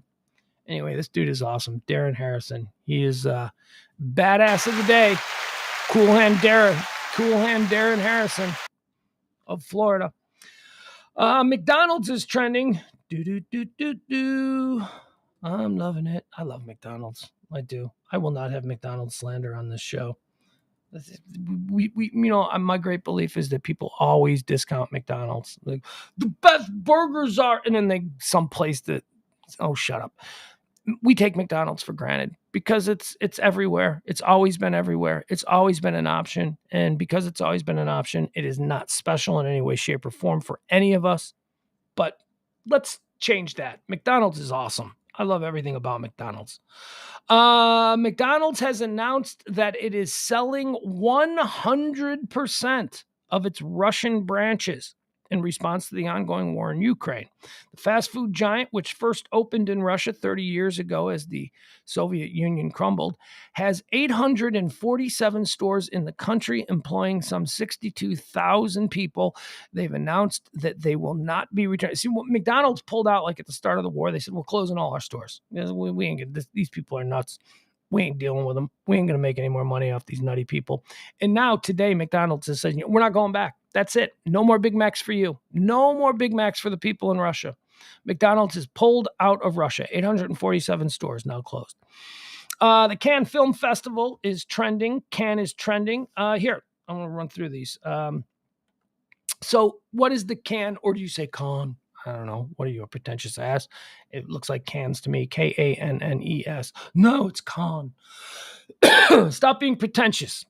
The 11 releases set to rule the 2022 Cannes Film Festival. Okay, quick little blurbs about each one. Elvis. Yeah, okay. I actually, we watched that, right? It looks good. The Elvis one looks kind of good. Tom Hanks, Elvis, Baz Luhrmann. Another movie called Showing Up. The latest edition, I'm going to stop reading when it loses my interest. The latest addition to Kelly Reichardt's poignant, richly poetic oeuvre is this account of an increasingly frustrated sculptor. I'm out. Crimes of the Future is another one. David Cronenberg's deeply disturbing body horror film, which the auteur himself expects to prompt walkouts at Cannes. Viggo Mortensen plays a performance artist whose organs are undergoing a metamorphosis. Lending support are Léa Seydoux as his glamorous partner and Kristen Stewart as an investigator who is obsessively tracking their movements. Okay. Crimes of the Future. That one seems good. Another one called 3,000 Years of Longing. Before returning to the Mad Max franchise, this time starring Anna Taylor-Joy, George Miller hemmed this fantasy epic, casting Tilda Swinton. I'm losing it. I'm not a big Tilda Swinton fan. Casting Tilda Swinton as a lonely academic and Idris Elba as a djinn. That's a genie. That's like the real name for a genie. Tilda Swinton as a lonely academic and Idris Elba as a genie who offers her 3 wishes. Okay. Triangles of Sadness. Pitch black comedies are something of a specialty for Ruben Östlund. Nope, don't care. Don't know him. What's the next one here? Armageddon Time, an intimate coming-of-age story set in the 80s set in 80s Queens. James Gray's semi-autobiographical saga sees Banks Repetka take on the role of a schoolboy who has a run-in with the Trump family. Okay, all right, kind of interesting. Anne Hathaway and Jeremy Strong are his parents, and Anthony Hopkins is his grizzled grandfather. War Pony. 2 boys grapple with identity, loss, and modern notions of masculinity while growing up in the U.S.'s Pine Ridge Indian Reservation. Nope, not interested. Nope. I love Indians. I don't like Indian movies. It's very depressing. I know that I'm not happy about the treatment of Native Americans, and I don't need to see it in movies. I don't need to see it. I also don't watch slave movies. I don't watch that. I don't watch Holocaust movies. I know those movies are made for people who maybe don't know and maybe need. I don't need that. Irma Vep. Irma Vep is another movie here. A reimagining of the 1996 cult classic. Never heard of it, so we're moving on. If this is a reimagining of a movie made in 96 that I've never heard of, we're moving on. All right, that's it. That's it. Those are the movies at Cannes that people are. I like the one.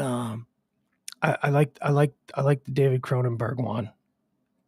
I don't remember much about it, but it's something about it was a body horror movie. I like body horror. Body horror freaks me out. Body horror is like a new, not new, but it's a new name for the genre of movies where like gross things happen. They're gross out movies, like gross out body horror movies. Stupid dog.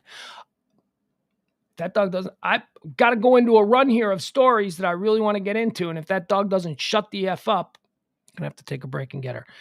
Arby's is trending again. You know, poor Arby's. Oh, God. I just don't like Arby's. We went into it last week. Arby's was trending last week because nobody likes Arby's. And somebody went on Twitter and was like, but I like Arby's. And then like a whole bunch of other people who like Arby's were like, we like Arby's. Seriously, I'm going to kill this dog. The dog is in the yard barking. For those of you who are new to the show, the dog barks in the yard. The police come. It's a big thing, so I need to cut it off at the pass. If the dog barks one more time, I got to go get her, and I apologize for that. So Arby's was trending for a good... All right, excuse me. I'll be right back. I got to go handle a dog situation. Talk amongst yourselves.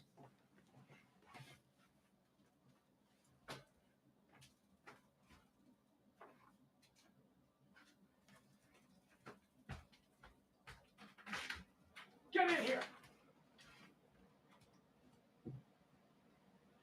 Hey, let's go. Come on. No, come on.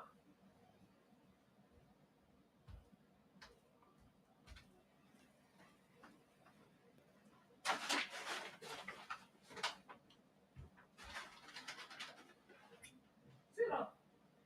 Come on. Come on.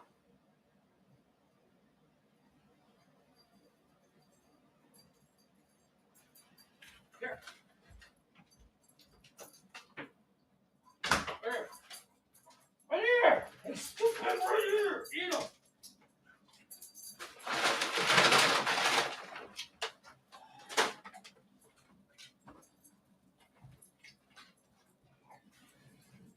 All right. I do apologize. This dog is so stupid. She will drop everything that she's doing for a chance at a potato chip. Go lay down now. I'm done with you. Sorry, not you folks. I'm not done with you. We still got about another half hour at least. All right, so Arby's is trending. Last week they were trending for a good reason because people said they hated Arby's, and then a whole bunch more people said I love Arby's, so Arby's was trending for a good reason. They can't have anything nice, apparently, at Arby's because they are trending for a bad reason today. This is why Arby's is trending today. Ooh, any gains that Arby's made in the public conversation of last week, forget about that now because we can. Here's the headline. Hey Arby's public relations. How do you like this headline? Child porn investigation reveals Arby's worker peeing in milkshakes. Oh my God. I don't know what's worse. Well, I know what's worse. The child thing, which is probably the most... I don't want to spend a lot of time on that because that is a really disturbing sort of deal there. But how... Those people are broken. Those people, I mean, duh. Really? Are you going out on a limb and you're going to say that those people are broken?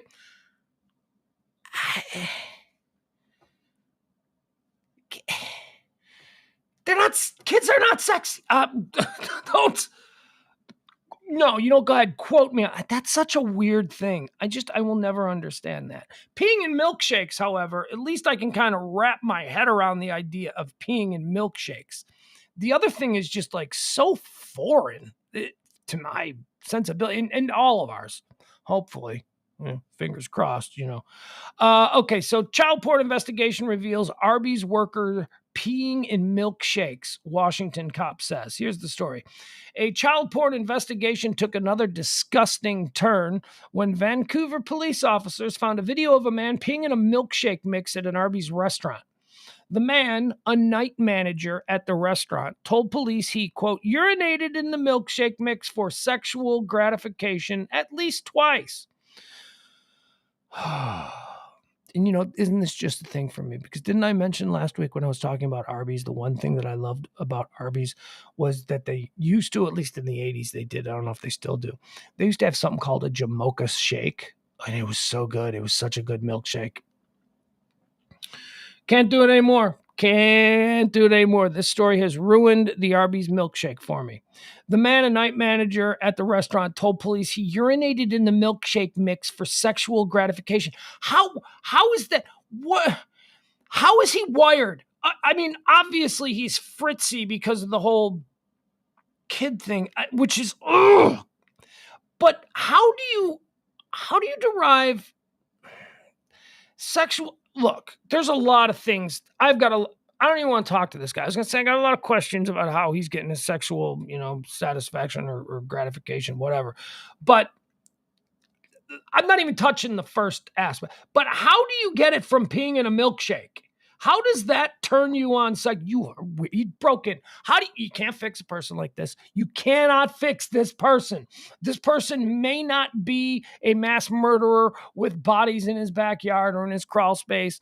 Although I'd give his house a good look around. You don't put anything past this guy.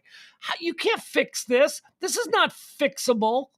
You can't be into kids and then derive sexual gratification from peeing in a milk. This is not. The man and I, we already went through. Police found no indication that Arby's or other employees were aware of the incidents. The alleged actions of the former franchised employee. Oh, former, did they get right on that? Good. Good. They didn't let him finish his shift or anything like that. The alleged actions of the former franchised employee are abhorrent and unacceptable, an Arby's spokesperson said in a statement. We have taken immediate action with the franchise group who terminated the former employee and is fully cooperating with the authorities in their investigation.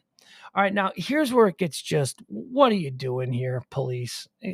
God love you, but what are you doing here? Look at what they want. This is what the police are asking. Investigators are seeking anyone who bought a milkshake at this particular Arby's, 221 Northeast 104th Avenue.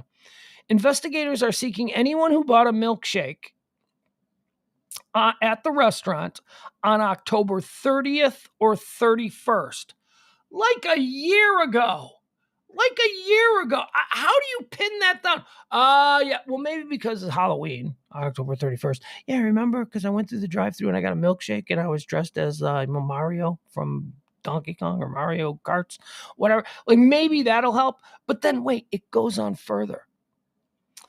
They asked that anyone with a receipt from their purchase back in October for a milkshake.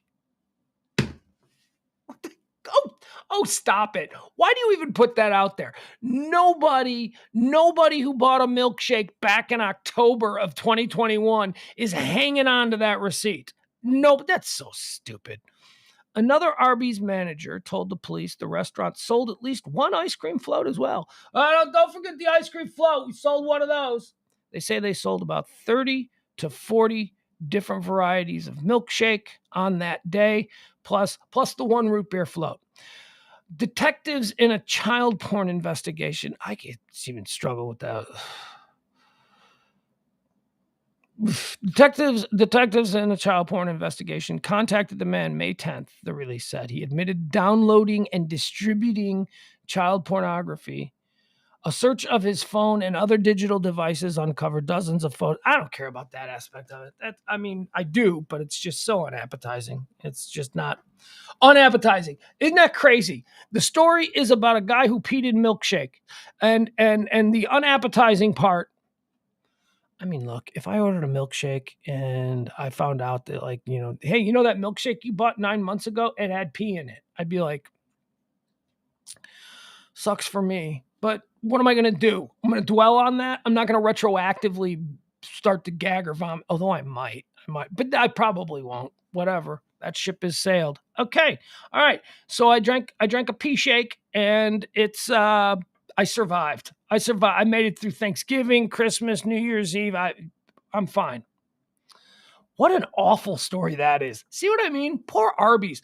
It's like I almost want to give Arby's a second chance now because they had the nice publicity last week, and then this week it's like the worst possible publicity imaginable.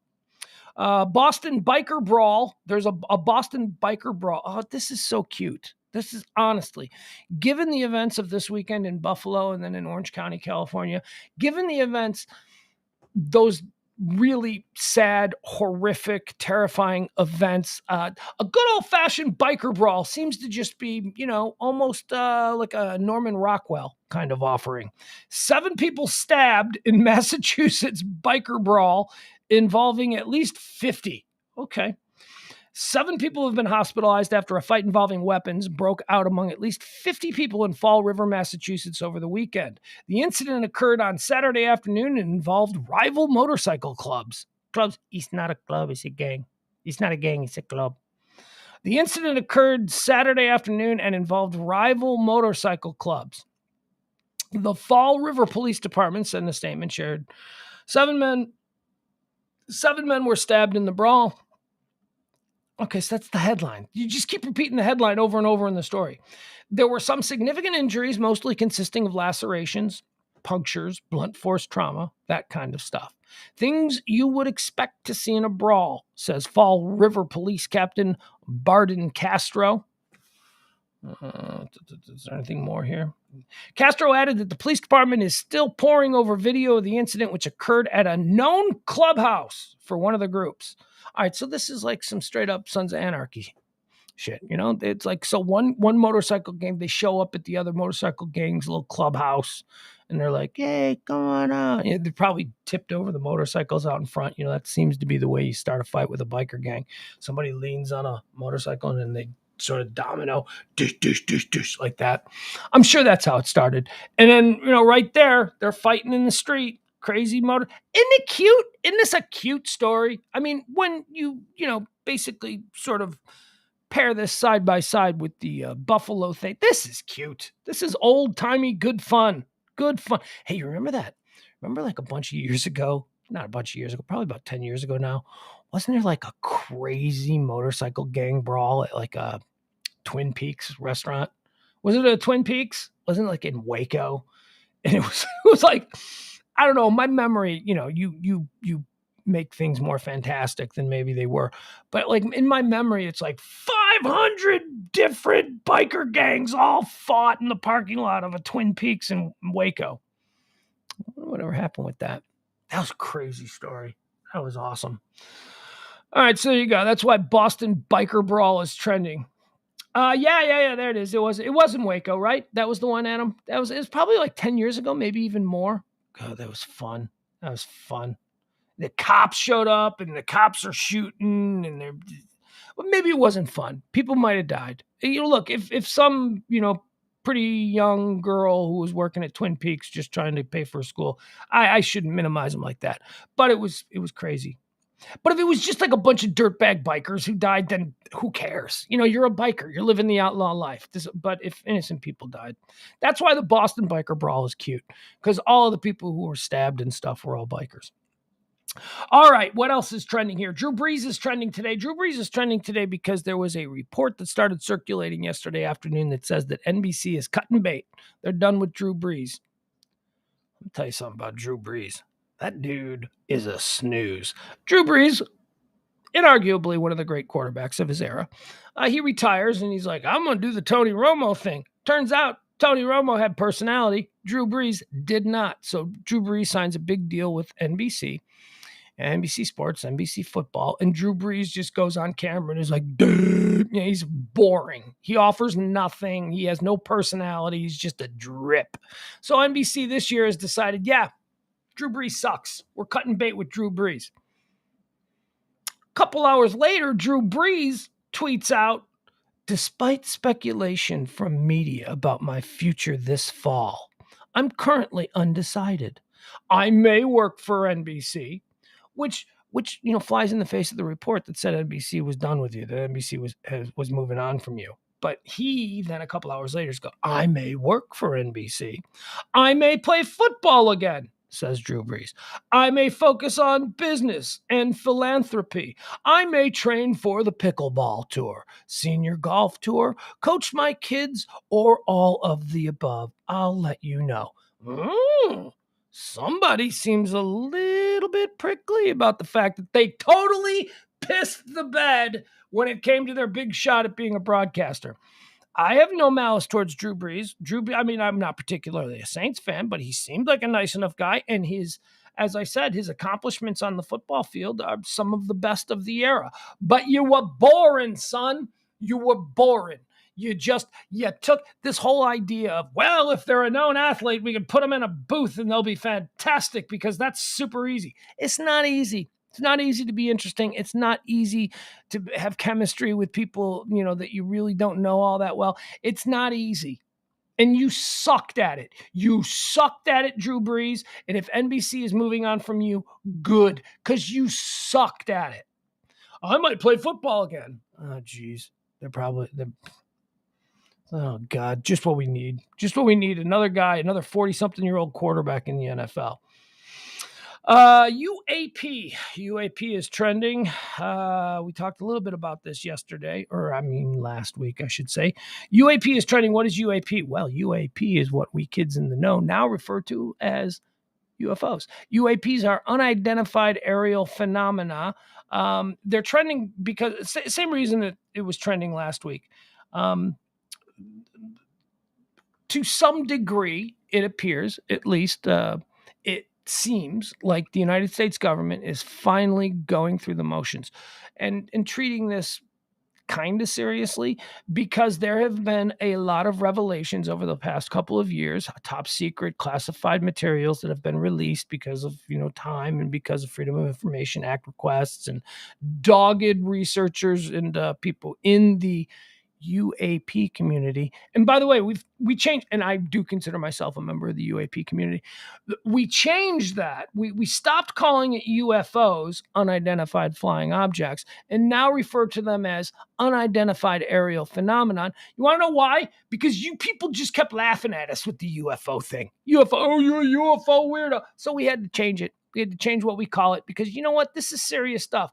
The prospect that there is intelligent life out there is an incredibly serious matter. Now, I know it's difficult to take these conversations seriously when, the people that always get put on TV are like crazy ass people who look like, you wouldn't take them seriously if they told you your house was on fire and you were standing in the backyard.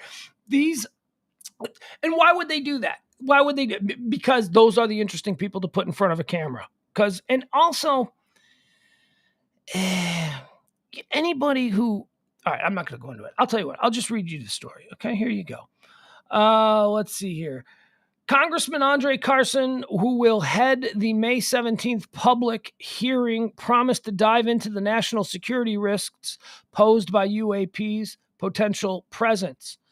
It goes on to say here, Americans need to know more about these unexplained occurrences, Carson said in a tweet. See, here's the thing. We are at a stage now with technology where you can't just dismiss everything as being great. We got videos. The videos are out there. The United States Defense Department was forced to release all kinds of videos that they had, that they were sitting on, that they don't understand. And they had finally admitted, there were always these bullshit before people were connected in the way they are now, where we can share information and all that stuff. It was very easy to just say, swamp gas, air balloon. But now when millions of people can see these pictures of supposed swamp gas and air balloons, and you've finally got pilots, military personnel, important people, people with stripes, people with accomplishment who are coming out saying, not saying, I saw a little green man and he had a finger extended and he probed my buttock. It's not that. These smart, learned people are going, I saw something. I don't know what it is. It was doing things that I never saw. It's becoming more and more believable because people are finally feeling comfortable enough to come out and say, you don't have to say that it's a UFO. You don't have to say that it's little green men from another planet. All you got to say is, yeah, there was something. Did you see those guys on 60 Minutes a few months back? I think it was like back in November. They were all fighter pilots from the same, was it the Nimitz? I don't know. Whatever. Is that even a thing? I don't know. They were all fighter pilots from the same ship, and they had a very famous encounter where they tracked and chased something that was flying around out there, and they're talking to each other. These are all military pilots. These are all military pilots who were afraid that they were going to lose their flight status, that they'd have to go into some sort of like mental checkup thing, and they didn't say anything. And so the tapes from their dash cams, I don't know, the tapes from their planes of what they were following, they all got put in top secret, vaults somewhere underneath the White House or wherever the hell it is, And then they were finally released. And when they were finally released through the Freedom of Information Act, the government was forced to go, yeah, that's real. That really was taken from our fighter jets. Yeah, those conversations between those pilots, those are real conversations that took place. We just kind of sat on them for a few years because we don't know what they are. We have no idea what they are. And quite frankly, we're a little bit freaked out by it because if that isn't our technology, then it's some other technology from some other country, and they can do things with aerial combat and all of that kind of stuff that we can't do. And we're a couple hundred years away from even thinking about being able to bend the laws of physics the way these things. So the videos were released, and everybody saw the videos, and everybody was like, well, that's something. That ain't swamp gas. That seems to be. And those pilots went on 60 Minutes. And they were all incredibly credible. They were calm. They weren't nuts.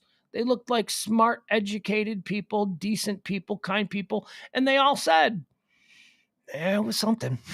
We don't know what it is. See, that's the problem. When you jump directly to, it's little green men, and they're all coming to stick their fingers in our butts, that's where you lose people. That's where people go, even me, who, fully believes that we cannot possibly be alone in this vast universe. We are the only, we can't even get back to the moon. Okay. We don't understand dick about the moon is like right there. And we got there once 50 something years ago. And then we're like, yeah, we lost the recipe. We forgot how to get up there. We're not even sure we could, they think they can, but you know what I'm saying? It's like, that's as far as we've gone. We're putting rovers on Mars. Mars is super close. I mean, when you talk about the expanse of the universe and the expanse of everything that's out there, Mars is super close, and we can't so basically we're like primates. We are, who's to say that in the ever-expanding universe that we are the only people? Well, there are no other planets in our solar system. That's all we can see. We can't see everything that's out there. And here's the scary part, and this is why not scary, interesting. If they are here, like if these are things from another planet, right? If they are getting here and they've been watching us, and I happen to believe that they have been watching us for thousands of years. If they can do that, if they can get here, we better not piss them off. We better not piss them off. We better not be like, shoot it, it's weird. We better not pull that shit because we will be enslaved like that. Dude, they can get here.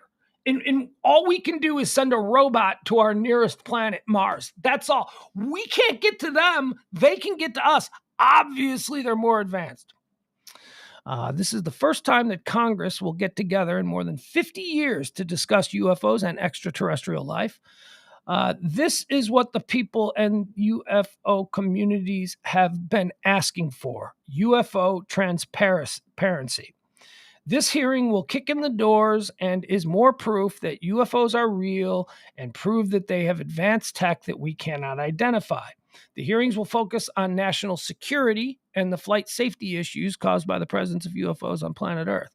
The House Intelligence Committee Subcommittee on Counterterrorism, Counterintelligence, and Counterproliferation will meet Tuesday morning at 10 a.m. Two of the military's top brass are scheduled to speak: Undersecretary of Defense for Intelligence and Security, Ronald Moultrie, as well as Deputy Director of Naval Intelligence, Scott W. Bray.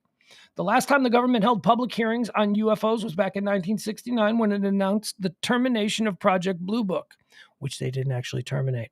We know this now because they just said publicly, hey, we started this program when all you people freaked out after Roswell, and we needed to seem like we were in control. So we created this program called Project Blue Book, and now it's 1969, and it's over with. We're done. We looked into it. It was nothing. Move on. Nothing to see here.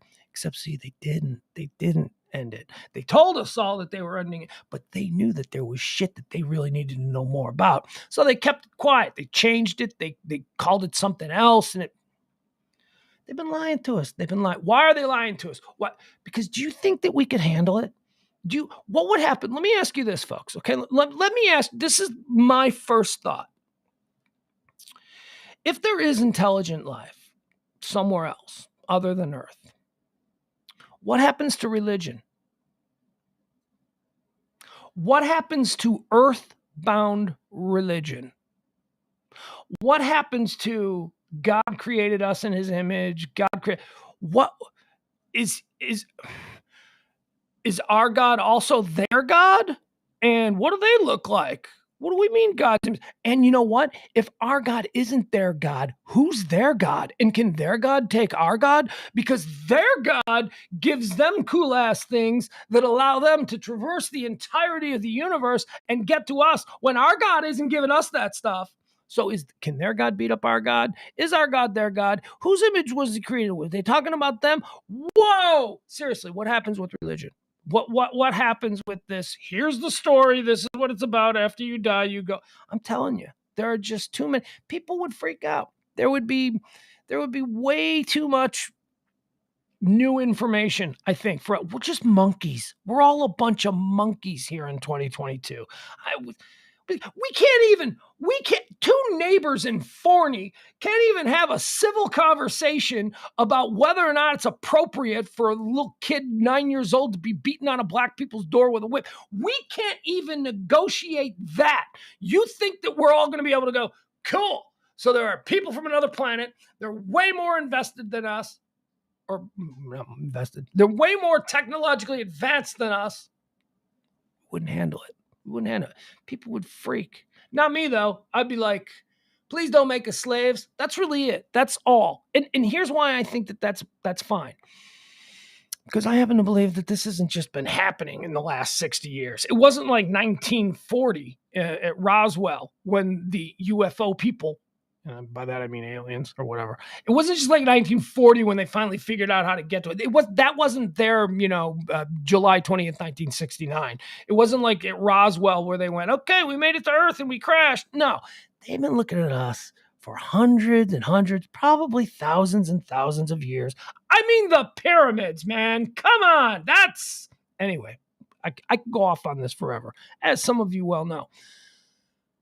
They've been watching us for millennia. They haven't enslaved us yet. They don't want to enslave. You know, we're an ant farm. Oh, and how is the average person going to relate to that? What do you mean we're an ant farm? Yeah, you're totally insignificant. At any moment, a far superior race of, I don't even know if they're humanoids, a far superior race of entities could just completely shake up our entire ant farm lifestyle and existence, and then we're done. People wouldn't handle that well.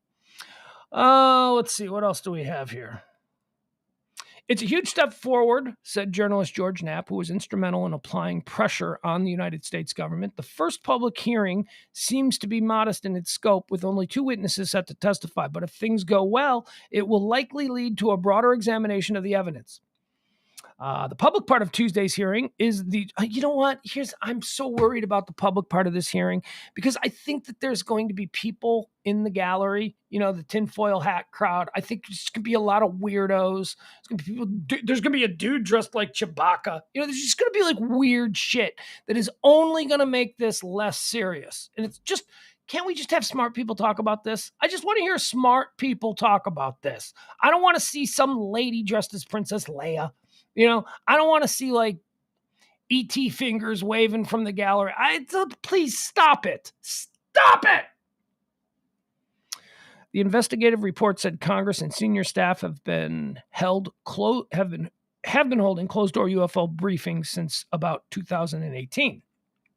But calls from the public, most notably the UFO community, for the government to hold meetings in public grew louder and reached a deafening decibel after the release of the preliminary report on UAPs last summer. That's the one. That's the report. That was the one where they gave us all the videos, where the government went, all right, you got us. We're just going to release a whole bunch of this stuff. This is what we've been sitting on. You people decide what it is. Some of that video is amazing. Some of that video is so undeniably unique to our experience.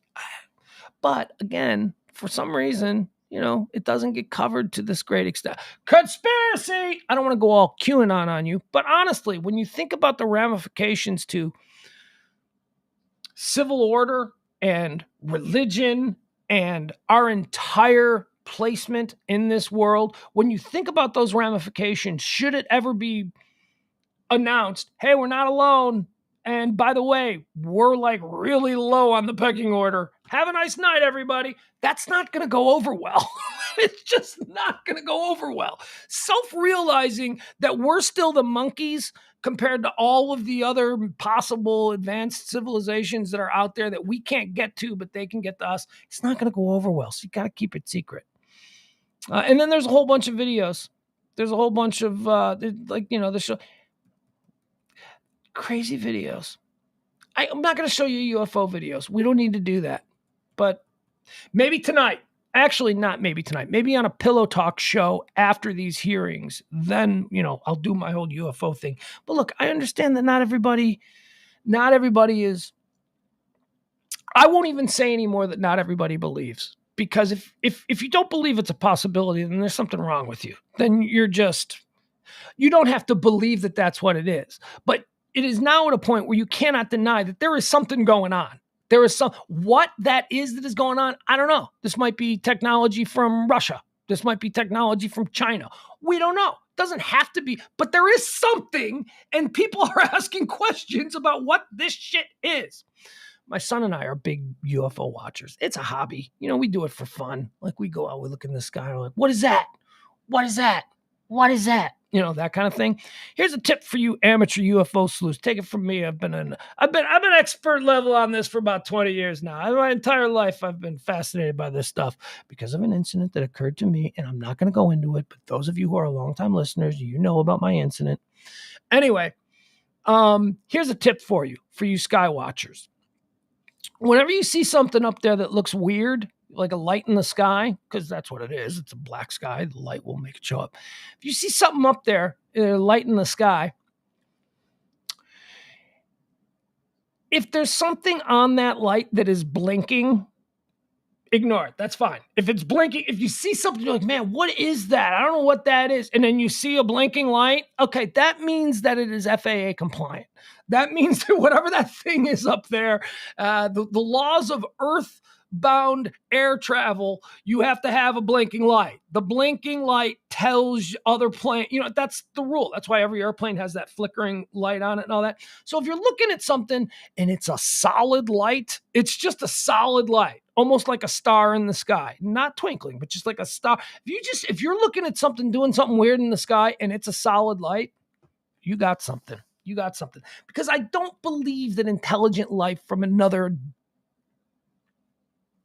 solar system or whatever, I don't believe that they're going to be compliant with our FAA rules. I just don't think they are. All right, so there you go. Some very interesting stuff happening with the whole UFO thing. Let's see. Very exciting day today. Johnny Depp and Amber Heard are trending again. We are getting back into the trial of Johnny Depp. Well, not the trial. I guess this is a civil case. Johnny Depp is suing Amber Heard $50 million. She's going around saying, you said that I beat you, whatever.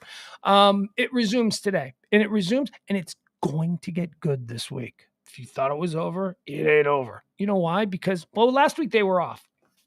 Last week there was some sort of thing going on, so they didn't do anything. But when last we checked in on Johnny Depp and Amber Heard, what was going on was Amber Heard was testifying. And she was being questioned by her attorneys. And it was all Amber Heard's side of the story. This happened, that happened, this happened. She's crying. She put her story out there. This week, Johnny Depp's attorneys get to cross-examine Amber Heard. Ooh, April, where's my April? Where's my girl? Is it going on now? April could probably, April and me are way into this. I don't know if April's in the chat room. Why would she be? Why would she be if Amber Heard is getting torn apart by Johnny Depp's high-priced legal team? That's going to happen today. They're going to come at her, and everything that she said 2 weeks ago, they're going to basically try and, explode right there on the stand. All right. Depp Heard. So that's happening this week. That'll be exciting.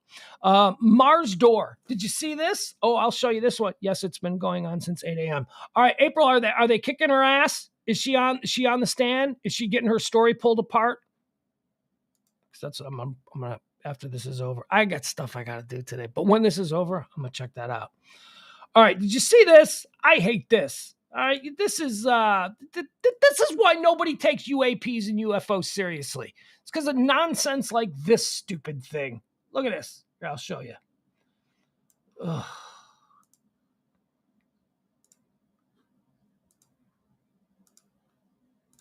All right, did you see this? This is a picture from Mars rover. Actually, I don't even know. Is this from the Mars rover or is this Chinese? I don't know. Chinese got something up there too, a little robot that's running around on Mars. Look at the doorway. People are living on Mars. Martians are real. That's a doorway, just like a doorway that we would find here. It wouldn't be a human doorway. What is this? Yes, it looks like a human doorway. That looks like a doorway from Mars, carved into the side of a hill. It looks like a doorway just like we would have here on Earth, except why would they have doors exactly like we have on Earth?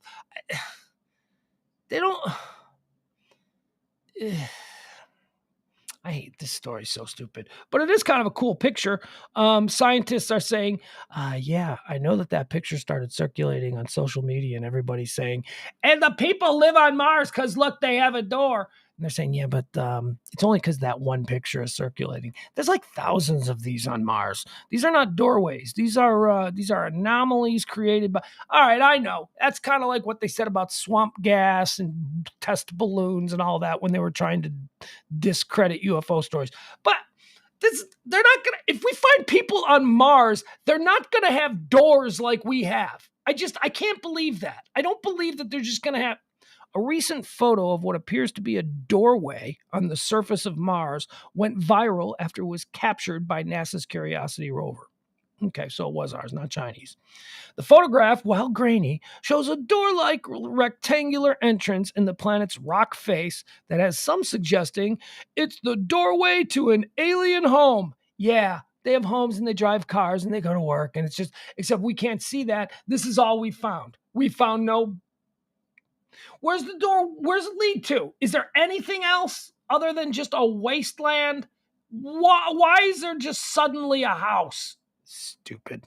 Scientists, however, say that there's a simple explanation for the apparent doorway. It's due to normal geological processes, according to Professor Sanjeev Gupta at the Imperial College of London. What conspiracy theorists are calling a door is actually just a naturally occurring fracture that can be seen elsewhere, all over Mars and on Earth, said Gupta, who has worked at the Curiosity mission with NASA.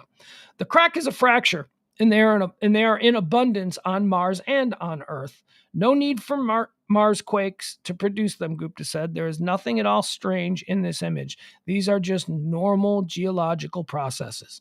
Well, that is exactly what they would say if they were trying to throw us off the scent. But it's not a doorway. It looks like a doorway when we project our human knowledge onto it. Like what our Earth found. That's like a door on Earth. Yeah, but it's not Earth. It's Mars. And okay, so what you're saying then, if that is a doorway, then you're saying that Martians are just like us. That they look like us, they stand upright, they walk, they use their hands to open doors. Stop it! You connect the dots, stupid. They're not humanoid. How do you know? I don't. I don't. I just assume. I just assume they're like lizard people. They, probably have different. Because we are the way we are because of the atmospheric conditions here on this planet. We have become humans. I don't have time for this. It's different up there. They're going to look different. They're going to be shaped different.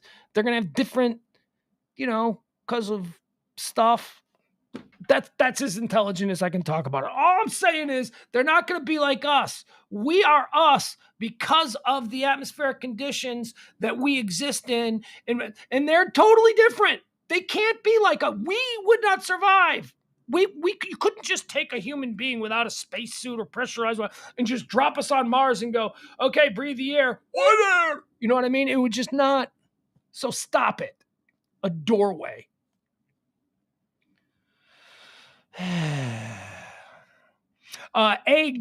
Eggs, or as I'm calling, a Dallas omelet was made late last night. Did you see this? Did you see this story? This happened just outside downtown in Dallas. 35,000 pounds of eggs spilled on the Dallas freeway. Well, they call it a Dallas freeway here because it's a national story. But it happened at like 30 and 45. Right by, by Malcolm X Boulevard on the R.L. Thornton Freeway. A truck filled with over 250,000 eggs crashed, and the eggs went all over. It took them like hours to clean it up. It was sticky and gross. I bet there were birds. Wait, do birds eat eggs? That's kind of gross, right? Would birds eat eggs? Would other predator? Yeah, because Because like predator birds eat like eggs from other, I don't know, whatever. Cleanup continues after about 250,000 eggs were spilled on Interstate 30 in Dallas. It happened around 4 a.m. Let's see here. Oh, and by the way, we can make fun of it, and it's a silly story about eggs all over the roads because the driver's fine. He's fine. A big rig that was hauling a trailer full of eggs left the roadway, crashed through a guardrail, and hit a bridge support. The impact of the crash ripped the trailer apart and spilled an estimated 35,000 pounds of eggs all over the Dallas roadway. So there you go. Call that a Dallas omelet. All right, what else do we got here? We're running out of time. I got stuff to do today. Okay, we'll do this one. I didn't really want to do this one. Did you see this? Okay, let's break this down. We'll spend a little time. Let's spread out. And let's break this down. Let's talk about what's happening here. Lyft driver is trending. And here's why the Lyft driver is trending. I'll give you the story. I'll give you a little bit of the background, and then we'll watch the video from inside the Lyft driver's car. Here, you can... Okay. That'll work. No, here it is. This is the one I want to use. Okay. All right, so this happened on Friday evening. I don't even know where it happened. Pennsylvania, I think. I don't know. I'll find out. Well, I'll give you more info than that. Okay, here we go. So a Lyft driver gets called to a bar, restaurant, long after closing time. That's why I think he was the owner of the bar. And the Lyft driver pulls up, and a woman and a man, and a woman gets in. And first of all, the Lyft driver's... Should I just let you see it? No, because I think you need context, because I didn't see it just fresh. I read the story first, and then I watched it. So the Lyft driver, greets the people. He seems like a nice guy. He's like, hi, blah, blah, blah. And they get in. And the woman gets in the car first, and she's like, oh, you're a white guy, right? He's like, excuse me? Yeah. And she's like, no, what I mean is like you're a normal person. You speak English, blah, blah, blah. And then the Lyft driver gets all like, what? Like, what? And he kicks her out of the car for seeming like a racist. Now, when I read the story, I was like, okay. I mean, yeah, people are stupid. People say things. They don't, they just, obviously she's more comfortable with a white person driving her who speaks English, right? So maybe she was talking about, I don't like it when I get into lifts and it's somebody who I can't understand. And I get that. I mean, that doesn't necessarily mean you're racist. It just means you want to be able to easily communicate. And so upon reading the story and getting to that point, I'm like, maybe this Lyft driver overreacted. Maybe he's just super like overly sensitive, woke, one of those kinds of guys. Like, I am going to take a morally superior position. So he kicks her out of the car. He's like, you know what? This is my car. I don't want you in this car. I don't like the way you said that. You sound like a racist, whatever. So at that point, I'm like, okay, I think maybe this guy's overreacting a little. I mean, yeah, it's like an inappropriate thing. Say the wrong thing, guy. That's what she was. She's the say the wrong thing gal. She said something dumb. Maybe she takes it back. But then the dude with her, just goes like, oh, you effing N lover. I mean, then it gets like, oh, he was right. He was absolutely right. So let's watch this video. This is footage from inside the Lyft car. And, what started out as what was potentially just a poor choice of words about a woman who prefers to have easy conversation with somebody. And it turns into a full-on, no, he was right. These people are racist pieces of shit. He was absolutely right. All right, so let's watch this. Here we go.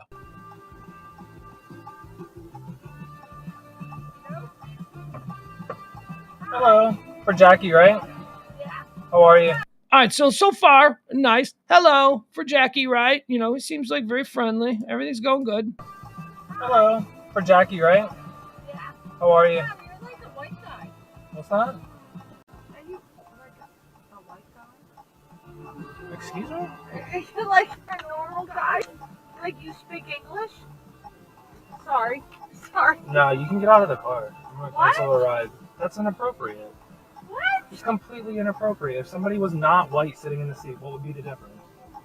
All right, so she gets into the car and she goes, you're like a white guy. And he goes, what? And she's like, you're like a white guy. You're like a normal guy. You speak English. And then at that point he goes, yeah, get out of my car. Which, I'm thinking, I'm like, oh, dude, come on, man. Okay, so there are all kinds of people in this world. You seem to be taking a position here that is going to create a situation that didn't need to be created. Now, it's his car. He has a right to do this. I'm not saying he doesn't have a right to do it. I'm just saying you're creating a situation when you could just easily have chalked that up to just a dumb lady. It wasn't necessarily...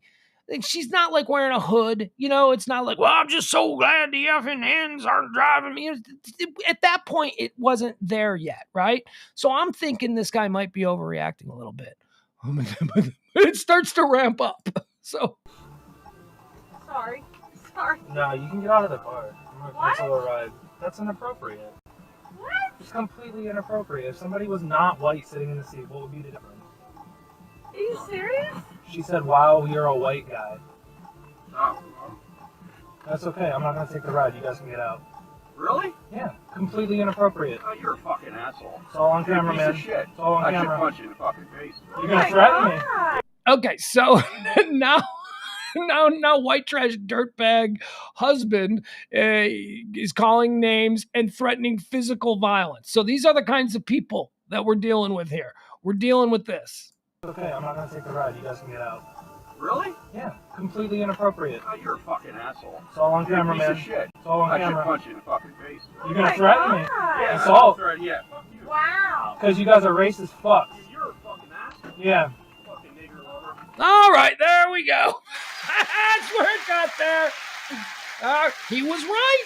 I thought the Lyft driver was maybe overreacting, being a bit of a trouble miner, like a gold miner, but you're just looking to create a situation, a little overly dramatic, a little bit, and then dude just lets it fly with the, well, you're an effing N lover. Okay, he was right. He was right. He sized these people up and he made an assumption that I thought was a little bit quick to judge, but yep, there we go. All right, let's pick it up again. Here we go. That's okay. I'm not going to take the ride. You guys can get out. Really? Yeah, completely inappropriate. Oh, you're a fucking asshole. It's all on You're camera, a piece man. of shit. It's all on I camera. should punch you in the fucking face. You're gonna threaten me? Yeah, Assault? yeah, fuck you. Wow. Because you guys are racist fucks. You're a fucking asshole. Yeah. Fucking nigger lover. Fuck you. Get the fuck out of here. No, I'm calling the cops on you, man. Go ahead. It's all on camera. It's all on camera. Do you guys own the place? Is it your place? That's great. Everyone's gonna know. Fossil's last stand for black people, right? Yeah, fuck off, you. All right, well, there you have it. America 2022. So, I mean, look, yeah, you can't argue with the result. He was right. He was right. The dude went really quickly to the N-word. And you know, I'm going to insult you by saying that you're an N lover, which is like, oh God, just what are you doing? Don't stop. He was right. He was right. And that's the thing, right? I mean, you're a Lyft driver, you're an Uber driver, whatever the hell it is. That's your car. That is your car. You can tell someone to go kick sand if you want to. You know, you're a freelancer for the most part. You know, I mean, you're just taking. It's not like you work for a cab company and you're going to lose your ride. That's your car. You know, you can. Somebody is an idiot and you don't want them in your car. There was a video a couple of months back where there was another fight because a dude got into the car and he had like really bad BO. Like he just stunk really bad. And the driver was like, I'm sorry, you got to get out of the car. You can't, you stink. You smell really bad. And he was saying, he's like, this is my car. I've got to work in this car for the rest of the day. There's other people who are going to be in this car. And the dude was like really scuzzy looking. Like he didn't look homeless.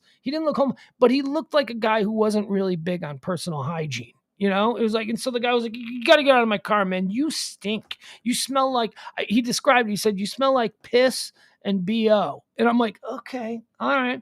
I guess if it's your car, if you're an Uber driver or a Lyft driver, I mean, you don't want this stuff going on in your car. And we see it a lot with drunks. But this guy, this driver just immediately got offended when the woman said, oh, you're a white guy. You know, okay. I could let that slide. I'd be like, okay, I'm not going to talk to these people. These people, stupid thing. But again, say the wrong thing, guy. You know, like this woman was comfortable. What if this guy's got a black wife? You know, I mean, we live in a world where you can't just assume because somebody's white that they share your white pride or white power or hatred of anybody that's different. And that's what a stupid person does. That woman was a stupid person. She just assumed that because this was a white guy, that all white people hate, because she probably doesn't get out much in the little area of the world where she lives. All the people that she talks to are also, you know, trashy, racist people. So she doesn't know that you can't just say that to anybody, some stranger that comes to pick you up. So, okay, so she screwed up. But I was still, at that moment in the video, I was still like, come on, dude. Why are you being over dramatic? Just take them to where they want to go. But no, he was right. I was wrong. Because old boy, he got involved and he started letting it fly with the real threatening physical violence, dropping the N-bomb. I mean, it was like, so there you go. Uber driver, I thought you were a bit of a oversensitive, overly dramatic putz. Turns out you're better at reading people than I am, because you pegged these people immediately for what was coming, and I didn't see it coming. It's like I don't even want to look at the chat room right now. I don't. I'm afraid of what is going on, possibly in the chat room. Not that anybody in the chat room is going to be defending these people, but you know, let's see.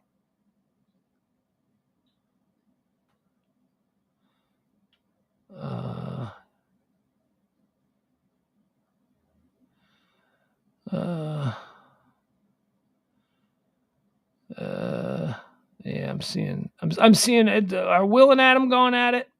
Is that what's happening? All right. I don't care. You guys will work it out. You guys are fine. You're both regulars here in the chat room. And maybe one day we'll have a chat room party. Maybe one day we'll just, have everybody, we'll all go out somewhere. We'll have drinks for a night and, then Adam and Wilsey can fight in the parking lot. I don't know. Could be fun. Who knows? No, that will not happen. That would not be something that I would be cool with. And the last thing that we'll talk about that's trending today is JetBlue and Spirit Airlines. They're both trending. Apparently, JetBlue is attempting a hostile takeover of Spirit Airlines. So I got nothing else to say about it. People in the airline world, they got it trending pretty good, like it's an important thing. All right, let me see. Let me see if there's anything new that started trending while we were on the air, because probably. Ooh, Terry Bradshaw is trending. What did Terry Bradshaw do? What did he do?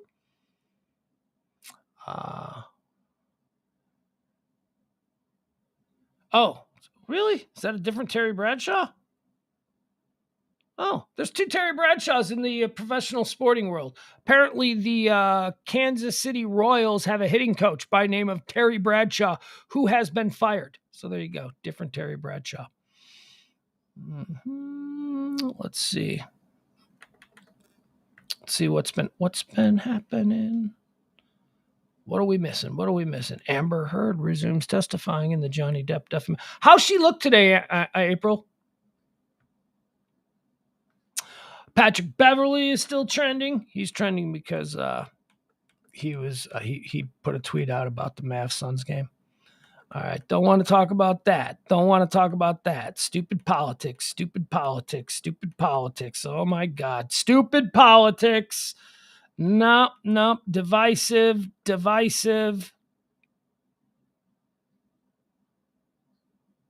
Yeah.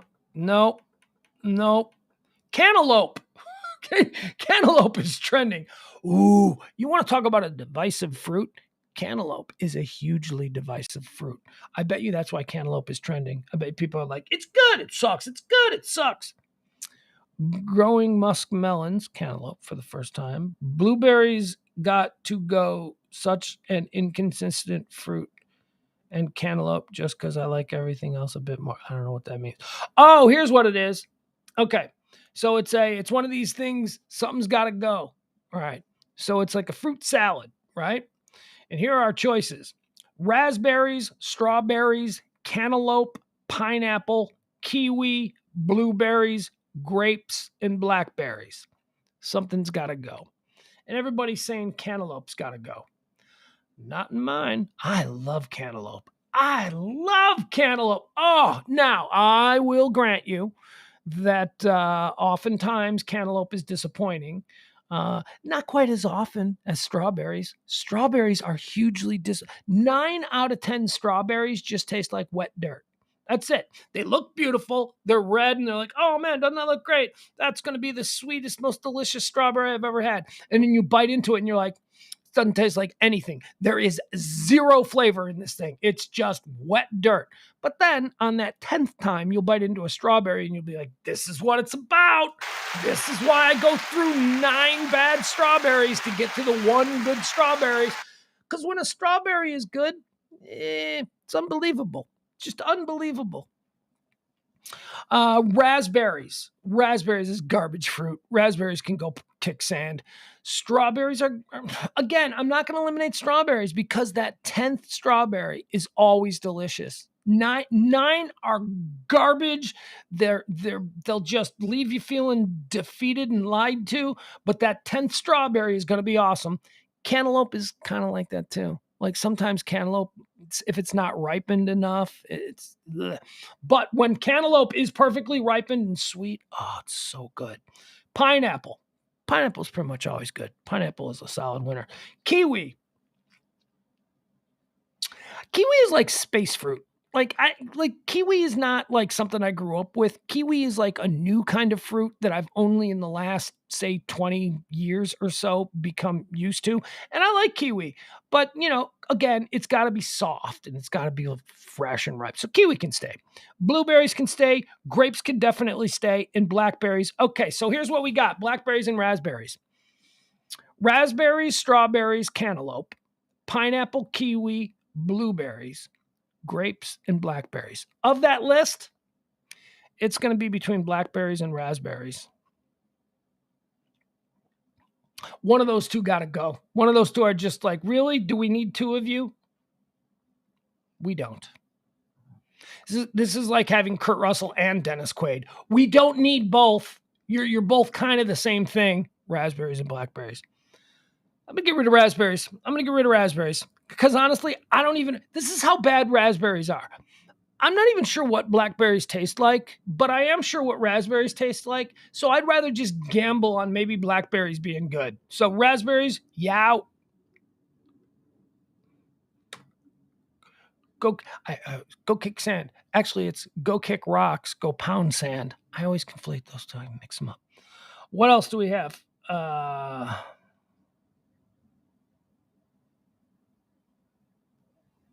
don't know what this is about. All right, there's nothing new trending. Did I miss anything? Is there anything? Al says you love both. What, Al? You love both blackberries and raspberries? I don't know about that. I don't know. All right, let's check out. Let's check out here. Let's see what Google's trending. Okay. Let's see what's happening on Google. Let's see if there's anything new and breaking.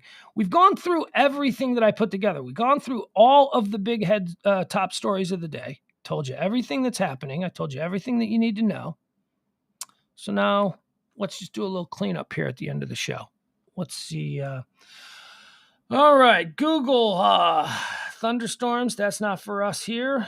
Arsenal FC. Apparently some football player, and by football I mean soccer, came out as gay.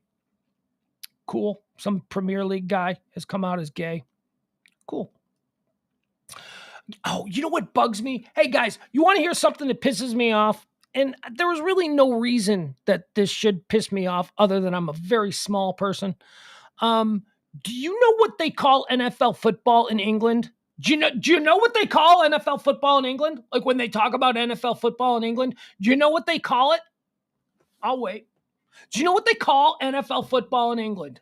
That is the question I posed to you, the chat. So the question is, do you know what they call NFL football in England? They call it soccer. They call it soccer.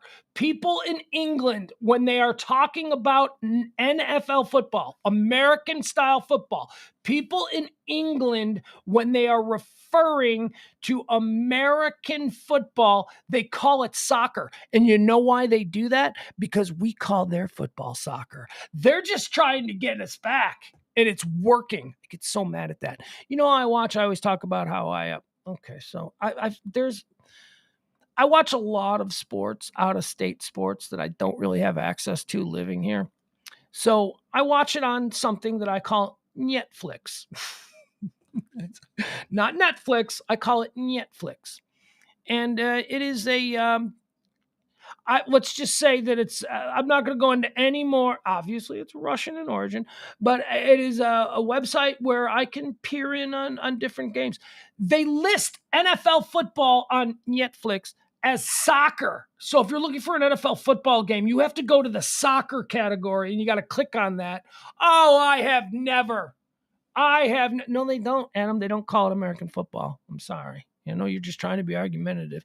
But not only do they call it soccer on Netflix, I was actually watching a American football show that emanated from the UK, and it's called Soccer Today. And it's all about NFL football. Soccer Today. That's what they call it.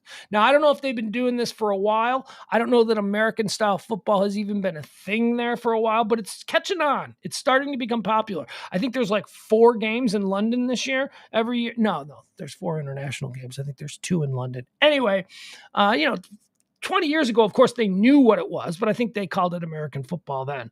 But now they call it soccer. And it's just to piss us off because they get really pissed off when we Americans call their brand of football soccer. Like, it's not soccer, it's football. And then we're like, no, football is NFL football. That's football. And they're like, no, it's football over here. And we've been playing it for like 100 years longer than you've been playing yours. We called it football first. And then you guys started this sport and you just stole the name and started calling our sport soccer.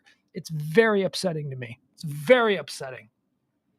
Just as it's probably upsetting to them that we call their Premier League Association football soccer. We call their shit soccer. They call our shit soccer. And now look, now there's going to be a fist fight. Yeah, they are assholes, Al. I completely agree with you. Because I fully believe that they're only doing it to get us pissed. Hey, by the way, join me tonight for Pillow Talk. Pugs and Parker proudly present Pillow Talk. It is a Kelly Moore Monday. Kelly Moore will be joining us, my former radio partner back from the old Pugs and Kelly days. She'll be hanging out with us. She does it every Monday. Now watch. I'm going to get some of that. I can't do it tonight. Nah, you better do it. She better be on. She'll be on. She'll be on. That's going to do it. I'm going to wrap this thing up. We went through everything that we needed to talk about. We did. We went through all the topics. We do this every day at noon. Every day at noon, I give you all the things that there are to talk about. Trending topics, current events, headlines, pop culture, whatever it is. We're not divisive. We don't do politics. We don't do religion. We don't do culture wars. We have fun. I give you a nice little cheat sheet. I hope you appreciate it because I love doing it.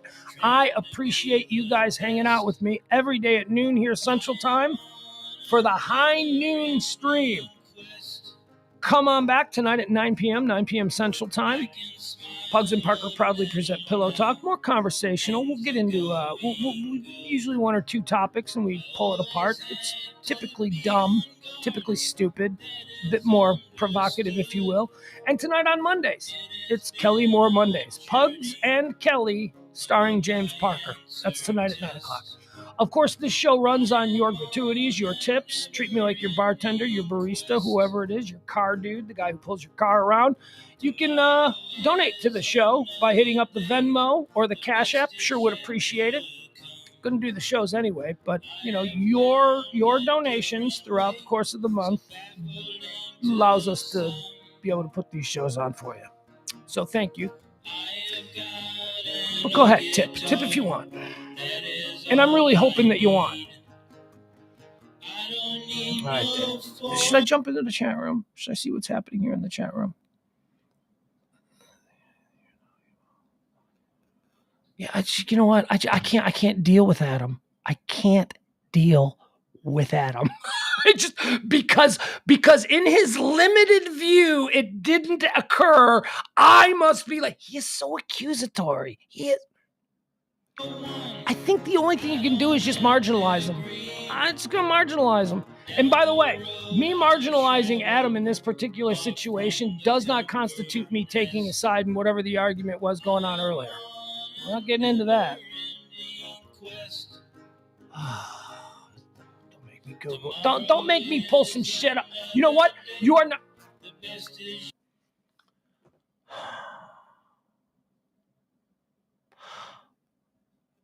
I'm Adam's bitch.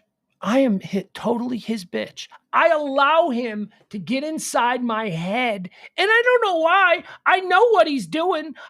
Actually, I don't think he even knows what he's doing, but I do know what he's doing to me. It's just the constant absolutism that he's a contrarian by nature, which is, it's not a good look. If I didn't already like the guy, if, we weren't already friends for 20 years, this would not be a good look. I mean, as it stands right now, I'm not going to do it. I'm not going to do it. I'm not going to get into it. I'm not going to get into it. He knows what he's doing. You know what you're doing. And yeah, they do. They call it soccer. They call it soccer. I can smile a little now I got it. Now I got to go find examples of people in Great Britain referring to him. And I don't want to do that, but I will because now you see it's my ego that I'm battling. Now I got to prove him wrong because my ego says you can't let him get away with that.